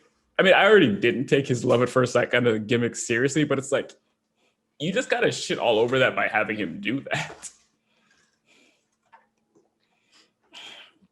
It just looks fucking awful. It's just the dumbest thing. The funny thing is that entire thing, just that one slow-mo scene with Iris, I was like, I don't even want to see the Flash movie. I wasn't that interested before, but I'm like, it's not that I don't like him. Now I don't like her either. So like, because I remember Fisher pointing out the characters like her and Cyborg's mom and that dude who plays Adam or whatever. They were minorities that got cut from the film. I'm like, honestly, they should have stayed cut because none of that shit.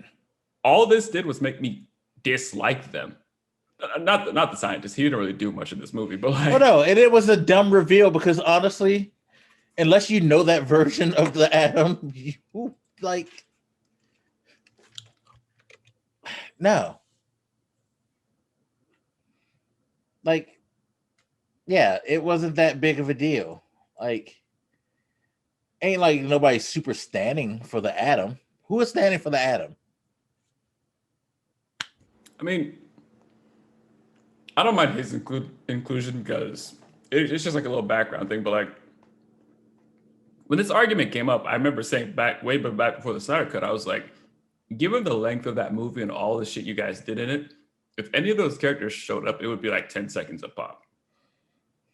And I was more right than I thought because like they didn't show up for that long. Yeah. And I disliked two out of three of them. I don't like Cyborg's mother's judgment of morality, and I don't like how fucking irresponsible and airheaded Iris is. But it's just like the thing with the Atom, like it was just like, okay, random. Like, and he's just the background. Like his inclusion doesn't offend me because he didn't do anything. So like, but it's like, is this what we're supposed to be complaining about? That this random moment was taken out? Is that why Cyborg's dad died? So that like Adam could have that scene at the end where he's like the new side? Yes. I don't know. It's just like we were fine without it. It's like we were fine without Martian Manhunter. Why did Martian Manhunter have to pretend to be fucking Clark's mom to give that heartwarming speech?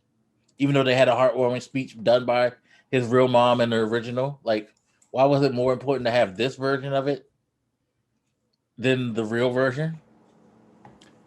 It was, since we're hopping into Martian Manhunter, it feels like just excuses to have him there with no good reason. Yeah, and it makes him look fucked up because, like, why are you doing this? I was about to say, like, because I just mentioned how Iris and Cyborg's mom's inclusions not only didn't help, but actively made me dislike them. Same thing with Martian Manhunter, because He seems to have been there since at least Batman versus Super. No, Since Man of Steel. since Man of He Steel. was in Man of Steel. Right. So he's seeing all this damage happen to the cities, all these people dying, movie after movie, and does literally fucking nothing. I mean, look at what, like, after Man of Steel, we get Batman versus Superman. Why is Batman mad? Because that fucking fight from Man of Steel cost a bunch of people their lives. Lives that maybe he could have helped save, and he did nothing. We go into Batman versus Superman. Lives being lost. Superman fucking dies in that movie. He did nothing. We go into this movie. He didn't fucking do anything. He's been here the whole time. Yeah, and then And he he's shows just up been at the end of that unmotivated. cutscene, like after the nightmare scenario shit. Like introduces like, I've been here for like such and such a long. Like, really? You've been here for how long? So, and again, this is how you sell Batman. This is how you fuck up Batman, because if this was truly like a true Batman, he would have like pointed out. So you've been here all this time doing all this shit. Are you just now showing up to my house? You let Superman die. No reason, right? Hey, No big Batman deal. would have like Bruce being Bruce. He would have like said all that shit. It's kind of suspect that you just fucking hiding in the background. The world could have ended today. You didn't care. You know, when we were fighting Steppenwolf and all that. No, didn't matter. Okay. Right. Your presence, you felt like your presence would have had no impact. Matter of fact, at the end, they pretty much did fail for a second. So it's like the world actually did kind of end momentarily. Yeah. And you did nothing the whole time. And now you're like, I finally decided that it's time. Like, yo, Okay. take it a step further. Man of Steel, the soldiers under your command, you watched that motherfucker sacrifice himself in his plane. You didn't feel compelled to do anything. You let your best men die.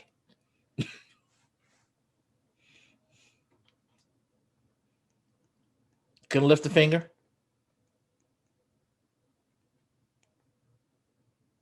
Like, He's kind of he's a shitty dude, man. yeah, no, he's a fucking like asshole. He's a serious asshole. And he should not be celebrated at all. And one of the scenes is where he's pretending to be Clark's mom to comfort Lois. And he is revealing some serious shit, like the fact that the farm is up for sale. And like, he's pretending to be Clark's mom to essentially manipulate Lois into like getting, getting back up on the horse and trying to live life again. Like, I'm not saying his intentions are terrible, but he's like using the dead guy's mom to manipulate the dead guy's girlfriend. Yeah. It's gross. It's so fucking unlikable. You know, he's an asshole. I guess one thing we didn't get in this movie was the scene where Flash lands on Wonder Woman's boob. So there's that. Yes, at least he wasn't creep. creepy in that aspect, but he's fucking worse because you fondled a random stranger intentionally. You go from unintentionally like making a like sad like trope to intentionally doing some creepy shit, putting your hands on somebody without their permission. Good job. That so totally cleaned up all the problems that Josh Whedon brought to this like movie. Yeah. Gee. I can't believe how unlikable they made Martian Manhunter. Like, you added things just to make me not like people. He made a lot of things unlikable. But the biggest thing, I think we'll close out because we were talking too long about this stupid movie. The stupid movie that ultimately, when you break it down, there were things that were done better. Yes, it fleshed out certain things, but it added way more questions. And this is one example of how it added so many fucking questions. Darkseid. Darkseid, that was the worst development of a villain I've ever seen in a comic book movie. I will argue that fucking Bullseye in that Daredevil movie is a much more fucking goddamn palatable character than Darkseid. Because at least you understood him. I don't understand Darkseid. I mean, I just want to start with the most basic thing about it because I sent you like messages with, we sent each other back and forth with like different designs of Darkseid over the years, and I was like, isn't this movie's design like literally the worst? Oh no, He's all like, of the fucking CGI characters are done poorly.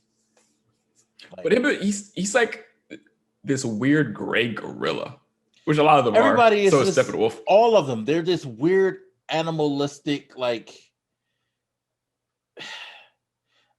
it's like a poorly drawn animalistic design that they have to them.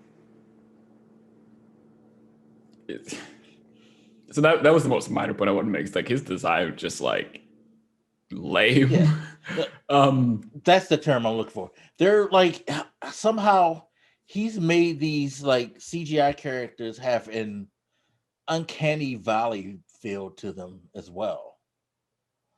Like, I know they're supposed to like represent something that's real, but they're just off in so many ways. It's like something's not right about them. Granny Goodness. Why was Granny Goodness CGI'd? Why didn't they just get a real person?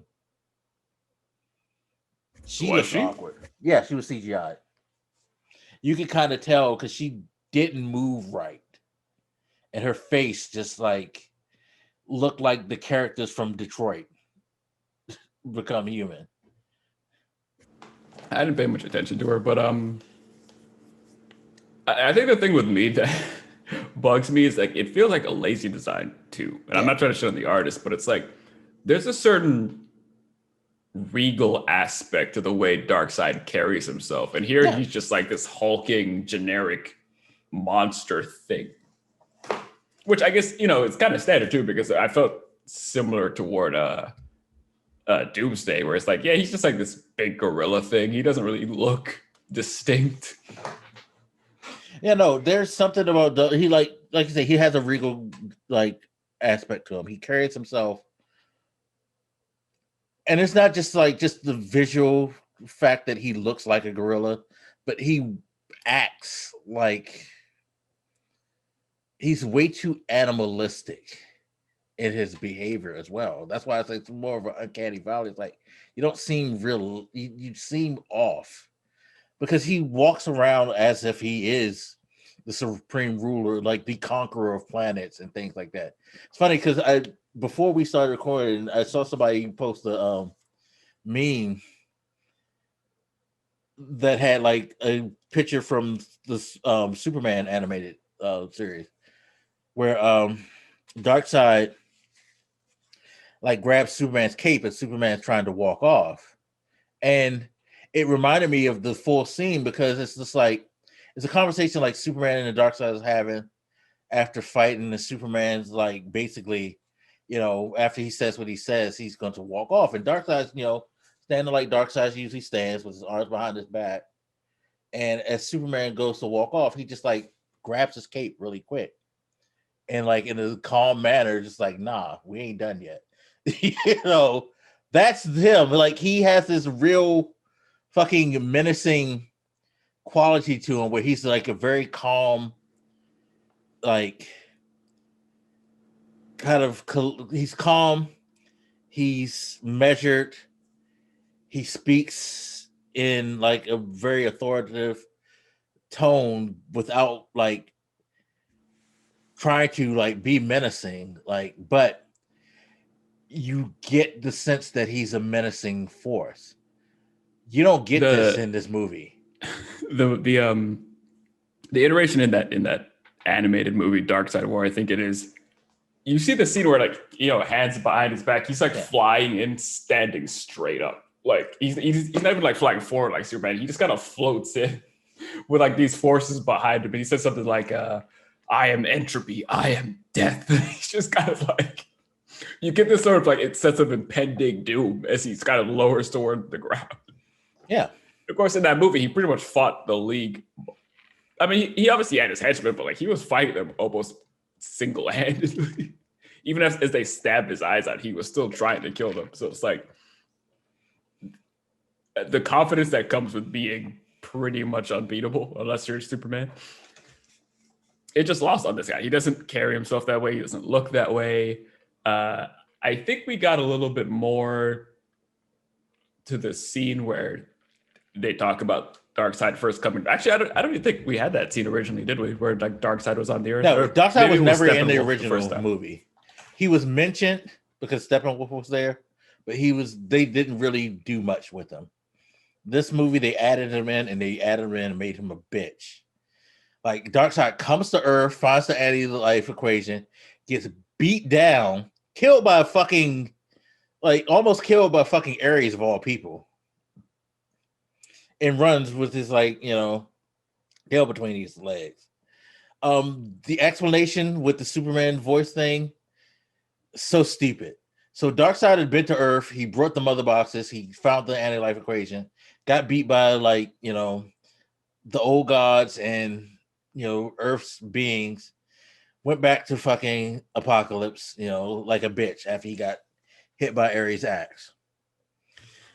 So he banishes Steppenwolf after Steppenwolf was one of the people who tried to dissent against him. And Steppenwolf discovers the mother of the boxes, which how you not know the mother boxes was on Earth? That's where you left them. Duh. And then he discovers the anti-life equation. How you didn't know the anti-life equation was on Earth? Again, duh. That's where you left them. He forgets all of this shit. He acts like he has no clue what Earth is or ever exists. And fuck Zack Snyder and his explanation about how, see, the thing is, we mentioned Steppenwolf was banished because he had tried to usurp Darkseid, and other people had tried to usurp Darkseid too. So Darkseid was too busy trying to fight all these other people that it just slipped his mind basically that the anti-equation existed on this planet, and that's why he was surprised when Steppenwolf found it. Bullshit. Yeah, it was basically like bullshit. He's been kind of dealing with this Civil War issue for so long that in the vastness of space they couldn't find the planet again. It's like, even if that was somehow true, that doesn't explain why the second they found one of the mother boxes, they didn't at least suspect that planet might be the one with the anti-life equation, because that is where they left them. Even more, you fucked your own explanation when you come up with the fucking part where Wonder Woman speaks about the mother boxes and says they were alerted when Superman died. And then they specifically asked, well, they knew the mother boxes were here. Why didn't they come to them before? Because they act. I don't know if it was Flash or Cyborg, but somebody asked they knew when the mother boxes were activated when Cyborg got created, so they knew where they were. But they never came, and they were like, "Well, why didn't they come before?" Well, because of him. He was here, and then when he died, that signaled to them, "Hey, it's cool to come down here." That's why we need Superman back, because they're not scared to come here. It's like, wait. You forgot, but you knew they were there, and then you wouldn't come get them because the conqueror of hundreds of thousands of worlds, as you say, he is death, all this shit, the supreme being scared of one Kryptonian. I don't think I didn't understand that. To me, this is one of the problems with how that was described, because the way they mentioned it, it's like the mother boxes essentially didn't try to summon them until Superman was it wouldn't summon them because I guess the mother boxes made the calculation that they could not beat Superman. What, again, bullshit. Bull fucking shit. Because he almost beat all of Earth's beings. He just got caught by Ares. I don't know that he. Oh, I mean, he got caught pretty easy because like it was mostly like Zeus distracting him, and then Ares hit him with an axe, which honestly, and then he was that down. makes it even worse. Because I mean, how you conquer all of these it, worlds, but you can't conquer these bitches. You can't. You can't beat this motherfucker who Wonder Woman beat the brakes off of. Really? I hate to say it this way, but like the mother box calculation might be right if they were able to pretty much take him down that easy. But all of those, the old gods are gone. There are no gods. You don't have Ares. Ares gone. All the old gods are gone. But I think the root of the problem is this version of Darkseid is really weak. Like, yeah, he's a punk. So it causes all these problems. Really. He's a bitch. And fucking bitch. So many things that are mentioned in that movie sort of lead to the same conclusion. First of all, he loses on Earth and gets his shit pushed in by pretty much. He didn't even like have a good showing. Like he took down one Green Lantern and then he got his shit pushed in and had to be evacuated and they had to flee. And then you flash forward to here and it's like, so you're telling me the mother boxes just wouldn't summon this army because they thought like, well, Superman's here, so they'd fucking lose. Like every time he's referenced, he's made to look kind of shitty and stupid. Yeah. Which makes me not want to see future movies in this universe. Because like, and again, go to the nightmare scenario. How does this guy control the planet? How does he get the anti-life equation? He's a bitch. Well, he's a fucking bitch. To be fair, he has Superman on his side, apparently. So okay, but he kills Superman's girl. And the explanation is Superman supposedly loses his shit and lets the anti-life equation take over him. And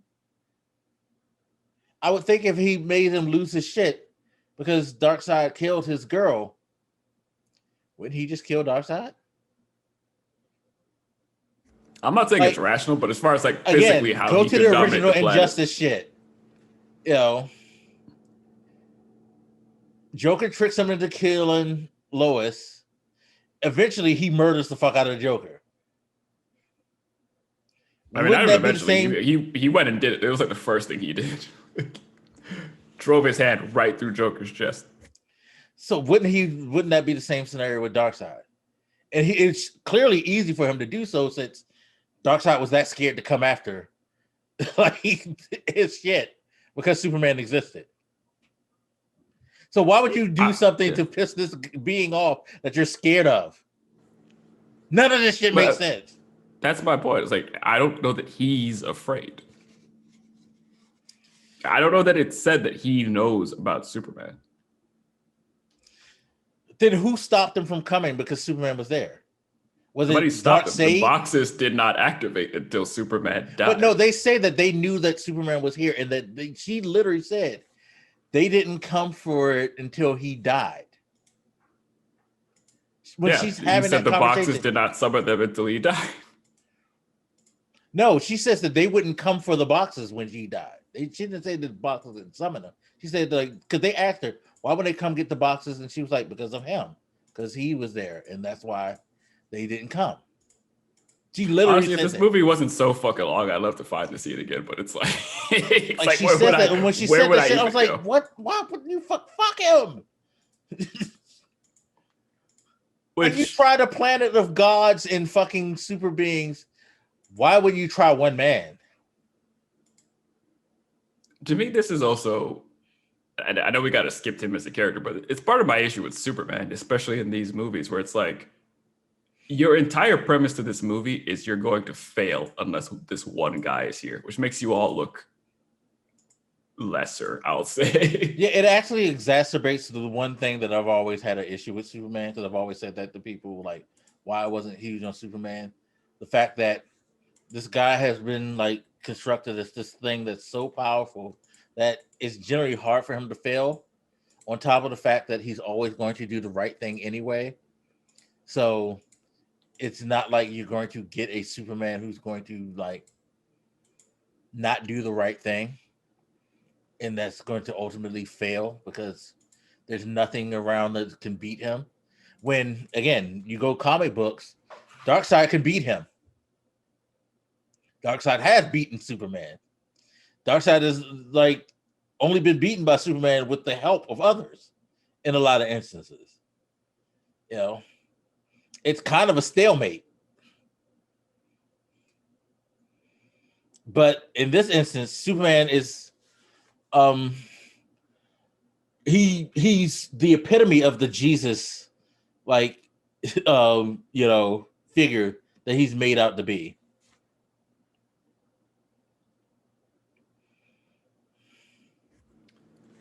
Yeah. It depends on the writer, because like some people make Superman still OP, even compared to Darkseid. Like even in that Justice League cartoon, he has that moment where he's like, "Oh, you could take hits," and then he just suddenly starts beating the piss out of Darkseid. Although even then, Darkseid kind of outsmarted him, so it's still like. But yeah, it makes me just not give a shit about the rest of them, because they're just like, it makes them feel pathetic. And I talked about morality. It is kind of weird to me that they'll just dig up this dude's body and bring him to life. No discussion of the ethics about this at all. Yeah. And just fucking, it's like, look, we're trash without Superman. Let's not bother consulting his mom or his girlfriend or nothing. Let's just dig up his body and just, run our fun little science experiment on it. No big deal.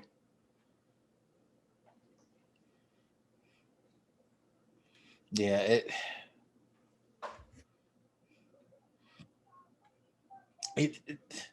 I don't want to ever see another movie with Darkseid in it. To be quite honest. I hate comparing him to Thanos, but like. But no, I mean, he's essentially their Thanos when you think about it. He's actually better than Thanos if you actually like pay attention to like the equation, like because Darkseid's rules, like he'll get into the fight, he'll send his forces. Like when he shows up, it takes like the entirety of like superherodom to fuck with him. You need Green Lanterns, you need the Hawk people, you need the fucking like Earth heroes, you need Superman, you need everybody when Darkseid decides to show up. You even need like, some not as much heavy lifting, but you still need considerable forces when he just sends his people. When he sends his son Caliban like can fuck up people. Like even Steppenwolf, he sends Steppenwolf, he can fuck up people. Like, but when Darkseid shows up, it's worse than fucking Thanos. I mean, final boss for real. Yeah, he is. He's like fucking like ridiculous. Which I guess Thanos has his Dark Order and shit too, but like. Yeah, but he no, Apocalypse fucking no. Apocalypse is like, these are people who are fucking like, that's their life. Like the way we talk about how Wonder Woman being like, she is a warrior personified. That's her upbringing, and that's who she is. All they know about the Apocalypse is how to conquer and how to destroy and how to kill. That's their jam. You are weak if you aren't like trying to do that shit in Apocalypse. Granny Goodness, like her school of wayward children, is designed particularly to turn you into a psycho motherfucker. They're all fucking like psycho killers. Like, to use the street term, he got nothing but shooters. They all fucking shooters. I mean, I'll put it this way. In Marvel's build-up, you were increasingly excited to see Thanos, and Thanos delivered across 2 movies.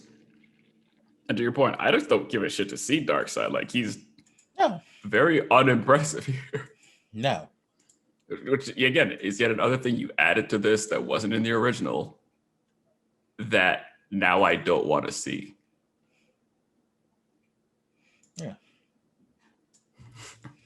So, yeah, no. I mean, and again, there were things that were better. The fight scene up to the final fight scene was done better, but it still was kind of stupid.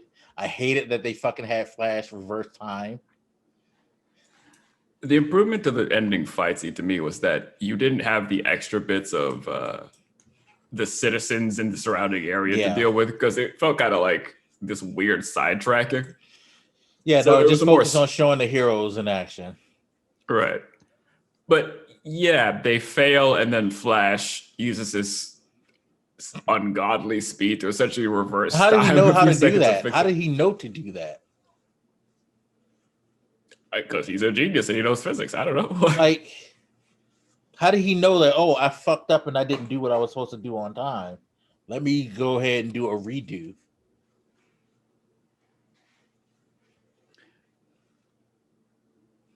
He knew physics. He's a genius. That said, this feels like a mean, maybe toxic masculinity thing to point out, but like his Flash's screams feel super bitchy to me. Like he's got like every time he gets hurt or whatever or scared, he just like screams in this way that I'm like, maybe let's put him down if he's gonna keep screaming like that. Yeah, he seems like very, very like. Maybe that was Snyder trying to like reemphasize the fact that this is kind of a kid. I don't know, but he really kind of did seem a bit like just too skittish. I mean, he even mentions like he doesn't fight; he just kind of runs fast and pushes people. And I'm like, But he didn't say that in this one. That's the thing. They took that part out in the Snyder cut, so I guess to like kind of not make him seem as weak and like to make it like understand make it like more understandable why he wouldn't shy away from the fight. But it's like even when he didn't shy away from the fight, it was like ow, ow, ow, ow, ow.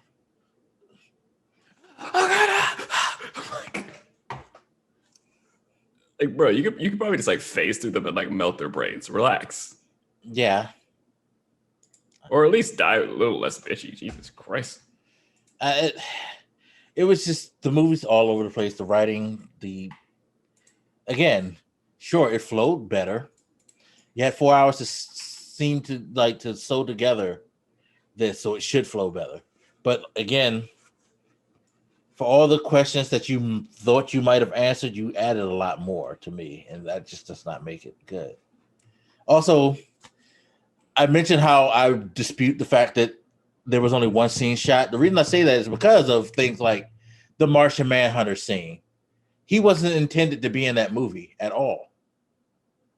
So him doing the thing where he pretends to be what's his name's mother, I find that hard to believe that was originally shot, especially since you like said that you brought him in CGI to in this movie before it came out. That scene with Bruce, that's a new scene. He was supposed to do that. And somebody made a good point about like if you pay attention to it, Ben Affleck looks different in that scene.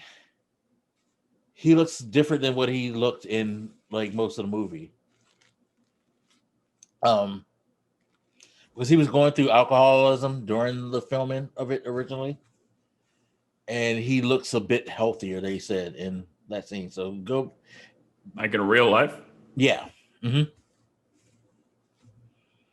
So that's probably one.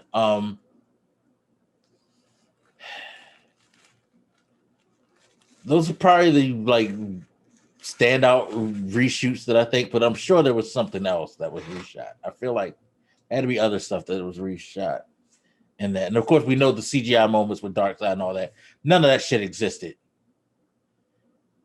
until he did the Snyder Cut. So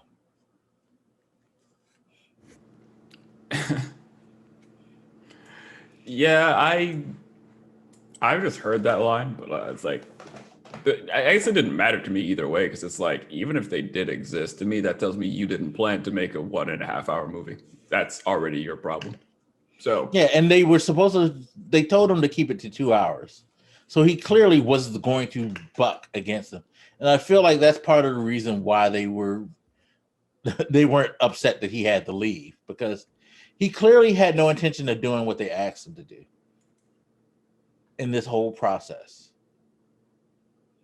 Because you look at the original, it's a much lighter, much more family friendly like version. And then you look at all the other things that they did within the like whole DCEU. Aquaman, Wonder Woman, Shazam, all of those movies have a much lighter tone. The worst you get out of all of those movies is like the trench shit. And even that wasn't like something that was just like horrible for people to watch. It was just like, ooh, this is spooky, but at the end of the day, everything else, they're made to be consumed by a broader range of people. The Snyder movies are really for people with his edgelord qualities. And also they're like fanfare films too, because all he does is just try to get as much shit as he can in. Like, look, see this cool thing? See Injustice. See, I did that. See, Dark Knight Returns. Like all the things that he seems to find cool, he seems to just dump in there. All the things that fit into this 4-hour thing, it's like we just didn't need Injustice on top of all that. I'm sorry. No. I get it was already too much. And again, like if he couldn't make his vision into the time slot, then I still say that that's his problem. Not like everybody said, like this is what it was supposed to be. It was supposed to be a 4 hour. Like this is not like extended edition shit. It's more than twice as long. Yeah, it's a little over twice as long. So it's like these excuses are bullshit. Yeah. Yeah, like I feel like it did nothing to change anything, but Snyder fanatics seem to think so. I don't know. It was a movie that had more things, not, at least to me, anything. The substantial improvement, not substantially a different movie. More cyborg development, more streamlined action, more dark side. Yes. Yeah. It's not all improvements. No. Like you got to see Flash some more. Is not less annoying. He's more annoying. Like some of the things that were complained about got worse to me, which it was mind-boggling. One of the complaints I've had about some of the Marvel movies is that I feel like they overdo comedy sometimes because they all kind of have to have like a very similar tone. And like, there are times where the comedy is too far for me. Like I hate that scene. So many of them like where in the first Guardians of the Galaxy movie where Star-Lord is dancing. It's like so fucking awkward and weird. I hate that fucking scene so much. Actually, you hate that? I love that shit. It makes me not like that movie. Like that's how much it bothers me. Really? But that's the tone of the movie. That's what they're intended for. I mean, it's the reason why Guardian of the Galaxies, in my opinion, get over, because if you were to play Guardians of the Galaxy straight, you'd be like, what the fuck is this shit, to be quite honest. I don't mind that it has, because I think like Drax and Rocket and all of them are super funny, but I was like, scenes like that, there are scenes in some Marvel movies where I feel like they kind of jump the shark on the comedy. And yet I look at this movie, Justice League, and I'm like, there are times where you try to be funny and it's just not funny at all. It's like this weird, dull, flat kind of. Like, I don't think I laughed a single time in this entire 4-hour nightmare. And especially not at Flash. Well, maybe that was what he wanted, though, because again, he's a very dark tone person anyway. And that was one of the complaints about the original movie was it was too lighthearted and too funny. Like they tried to do too many jokes. But Flash still has these same awkward moments. Yeah.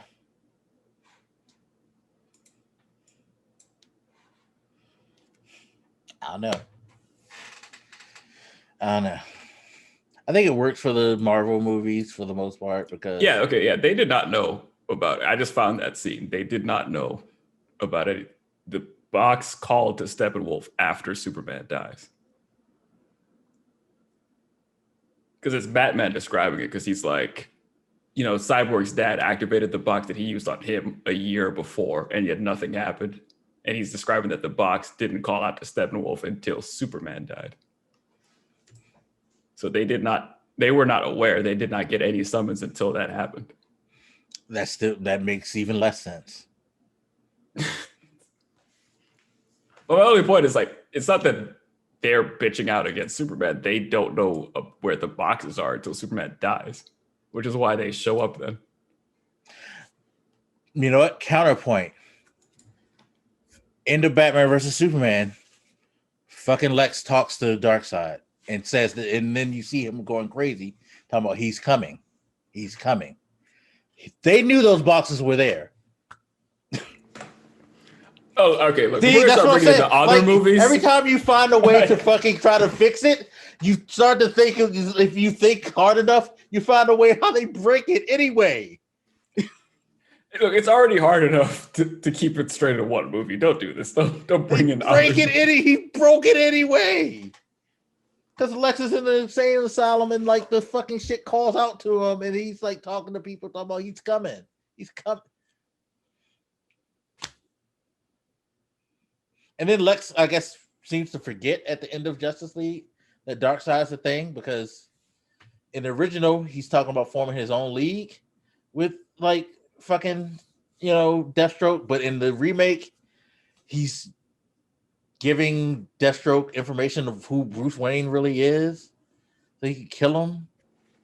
And then you see the nightmare scenario where Deathstroke is with him in the nightmare scenario, helping him. I felt weird, like it's going to lead into a Batman movie that's not going to happen. So it's right. It's like, why? What was the point of this? Yeah, because how's that germane to the plot? Other than, as I said to you before, felt like he did that intentionally to try to bury the ending of the original so that he could add more emphasis to his nightmare scenario ending, which made no sense. Anyway. I mean, going into the oh my God, what are they called? I was about to call it the League of Villains. The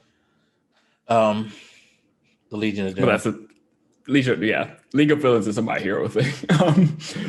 Going into a Legion of Doom would have been more natural, I guess, than trying to go right into fucking Injustice after not. Like, this world is not built up fucking at all. No. And you want to do Injustice? Mm-hmm. I don't even like most of these characters yet, and you want to do fucking Injustice? Mm-hmm. And then you want to do it with the fucking like porn star version of the Flash. Yo, he looked like a fucking porn star with that mustache. Go look at the like nightmare scenario when you see like Flash in that goofy armor, which was goofy armor on top of goofy armor, which made no sense. It's like, how you make the costume worse by encasing it in something even more goofy?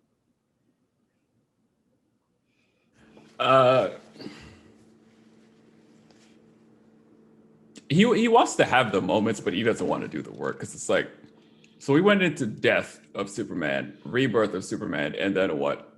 We would have Injustice. So like, he goes from being alive, being dead, being alive, being a villain. Like, he's not around long enough for me to feel one way or the other about him. Yeah, like I said, he just wants to do the cool shit. He don't want to like actually make an actual movie or an actual story or anything like that.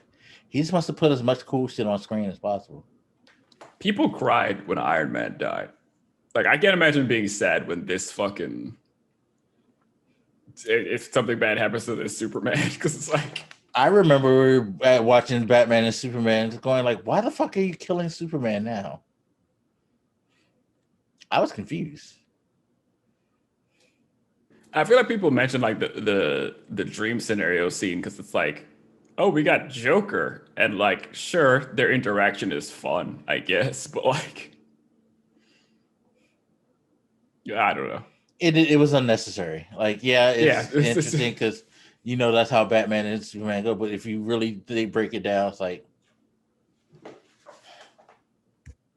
then he mentions Harley, and it's like, wow, Would have been nice if Harley actually got a chance to like show real interaction in this world, other than fucking Suicide Squad, which you kind of soft rebooting anyway because it was so fucked up. And But I mean, okay, it was a decent Joker performance because like that Joker got a lot of shit.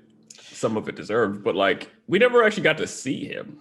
He just kind of made like very brief moments in Suicide Squad. There's been no Batman movie for him to be a central character in. So, gosh, it's all sorry, dumb. I went to watch. It's all dumb. And you know what's even more dumb? We almost spent as much time talking about this long movie as the movie was itself, which shows you how fucked up like the movie is. We literally have come up with almost as much time breaking down what the fuck is wrong with this goddamn thing as it took for the movie to be like play out. It's fucking sad. I'm sure there's stuff I don't remember too. Oh, I've like held back because I'm sure there's like more stuff I can continually point out to you if I really, really thought about it. And as time goes on, people who are championing this actually help prove how bad this is. When you see the things like just either today or yesterday, IGN, who they seem to fucking be on his payroll to me. They put out a thing where like, here's an extra clip of a deleted part of the Joker conversation. And it was just like basically when Batman says fuck, it's just Joker was like, we live in a society, you know, as a response to him cursing. Who cares? Who cares?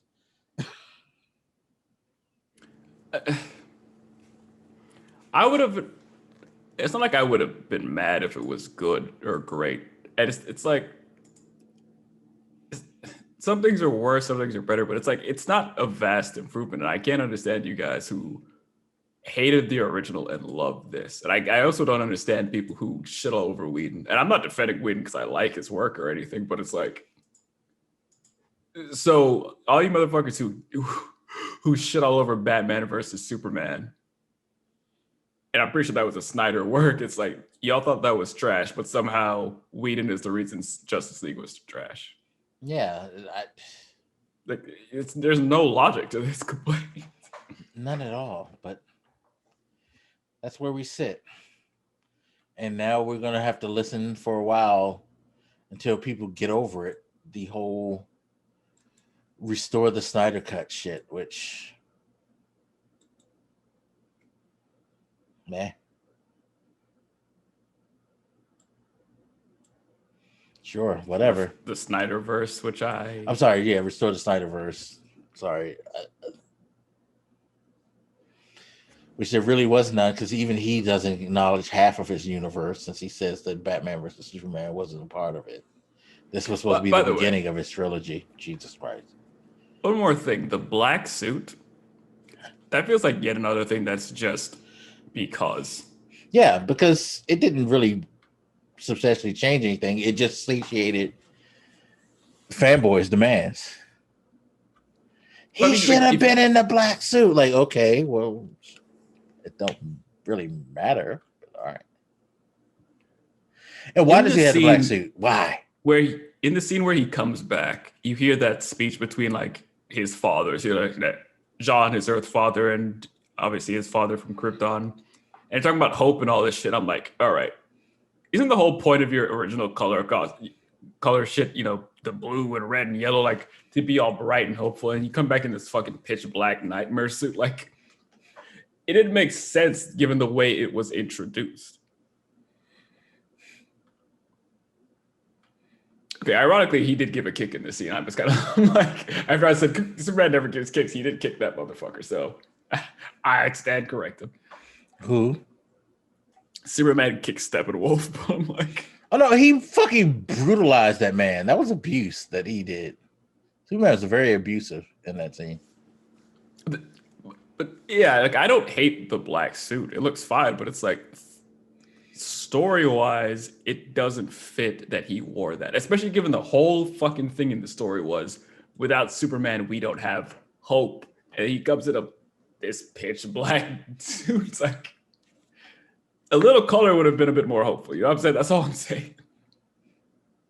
It does not fit to be the story you were telling, and it feels like you just did it because the black suit is the classic cool thing you like, not because it made story sense. Which was such a brief moment in history. It wasn't even like a significant moment.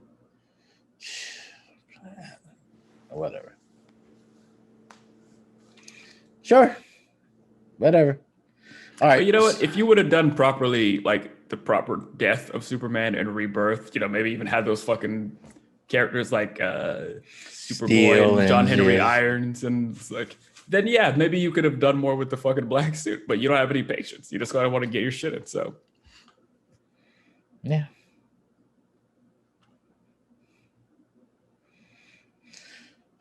Whatever. Are we done? I think so. Well, we may as well, because I'll just keep thinking of more shit. Exactly, and that's the thing. You can keep thinking of problems and problems. That's the thing that it just drives me wild that people don't seem to understand that. But I feel like part of the reason why it's that way is because people just wanted to be able to get their way. The internet found something to rally behind and to scream after, and they actually got it. It's one of the rare times where being loud and obnoxious on the internet has actually got you something, and now they're going to be even more loud and obnoxious. That's why they review bombed Godzilla versus Kong, and IMDb had to purge reviews because they were botting negative reviews to make the movie tank as a way of forcing Warner Brothers of continuing the Snyderverse. Makes sense of that. Being loud and obnoxious got you a whole new look to Sonic, so it's not like it hasn't been working more and more over time. Well, no, I don't even feel like that was being loud and obnoxious. Because I just felt like people reacted like, ew, that looks ugly. And then the people were like, oh, that is not cool. I mean, the only difference then is that the only difference I see there is that like the decision is actually justified. But it was still a reaction to... Well, no, and I understand reactions, but this is the thing. Justice League came out in 2017. This whole Snyderverse stuff started around 2019. You had 2 years to sit on this. And then all of a sudden, this whole weird campaign, it wasn't like you saw Justice League and you realized like this wasn't the movie it was supposed to be. It just came out of nowhere because Zack Snyder said some dumb shit. And then you just like picked up this mantle. It wasn't a natural reaction. You know what I mean? It wasn't like, you know, you heard somebody say something fucked up and then you was like, oh, that's fucked up. No, this was something that Snyder kind of fostered by coming back years later and making a claim that, like, you know, I had an original version that I wanted. And even though he admitted that he never had an original version, it just, once he did that and introduced that element, he created like this whole scenario where people can like foster this crazy fucking campaign. Like, no, the celebrities participated in that too. Yeah, and then like so it didn't help when like, you know, Fisher and a couple of them were like, yeah, it should have been this and that. Like, no, this ain't like the fucking Sonic thing. Because like I said, Sonic, it was just a reaction to what they saw. But no, this shit, this is some goofy, like, you know, I found some cause and I'm going to try to get what I want. As I look at the end, you know, the thing I said about them trying to fit like certain archetypes into these movies, same thing with this guy's rendition of Luthor. Like, you just gotta want one of these like, weird, eccentric villains. So you just turn Luthor into that instead of having one that's like that. I wouldn't be surprised if like Black Mass turns out like that, but yeah, it's You said if Mass? because I think isn't he gonna be like in that Batman or Batman Catwoman movie? Where the fuck they're doing? Is Catwoman gonna be in that like Batman movie that they're making? Didn't somebody cast a Catwoman for some movie? I didn't know she was gonna be in that movie. I haven't really paid attention to it, to be quite honest. Well, we'll see whatever the fuck it is. Who knows where any of this shit is going now? Got like 3 Batman movies people are talking about, so fuck it. Yeah, it's all fucked. It's just a mess. It's just a mess. So I guess what we're trying to say is the Snyder Cut's not that great, y'all. But glad you got what you want. Now, could you please just shut the fuck up and let them move forward, please? I don't even know what moving forward looks like for them. You know? Exactly, because they've already canceled a couple of movies, and it's just gonna be all over the place.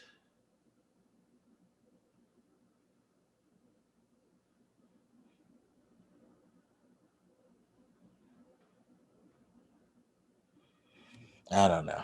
Okay. All right. Well, at least we get to talk about better things after this. Like, probably not tonight because this went longer than I thought it would. But it's just so how for a bad. 4-hour movie? A 4-hour review for a 4-hour movie. That's a damn shame.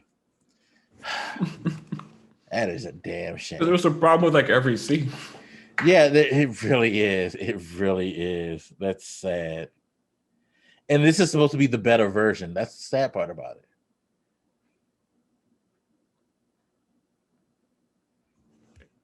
It's bigger. Yeah. It's darker. It's more. I think that's the perfect way to frame this. It's bigger, it's better, it's darker. Well, it's bigger, it's darker, it's more. That's yeah. It's the nicest thing I can say about it. I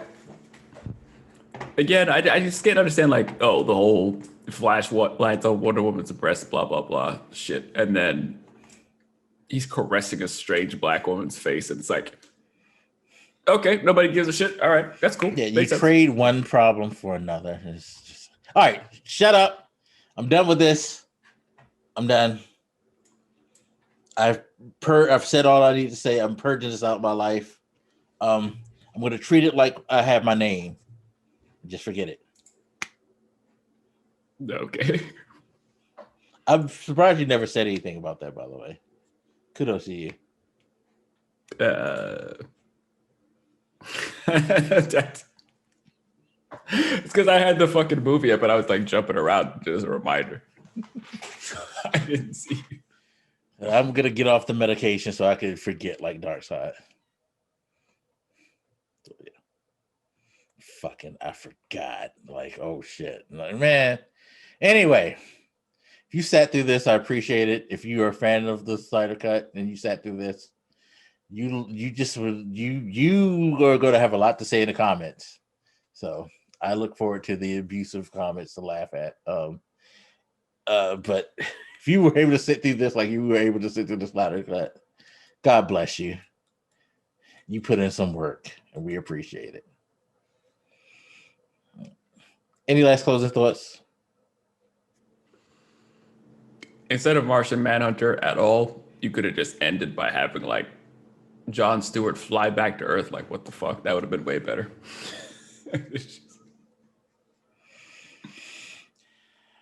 Man, oh man. Yeah, it's ass. That's all I'll say about it. It's ass. And I'm just not going to say anything else because I've said enough. Jesus. Anyway, thank you again for listening, watching. And we will see you next time. I promise you the next like movie or entertainment review we do, it'll be a lot more pleasant than this. I promise you. All right. All right, everybody. Peace.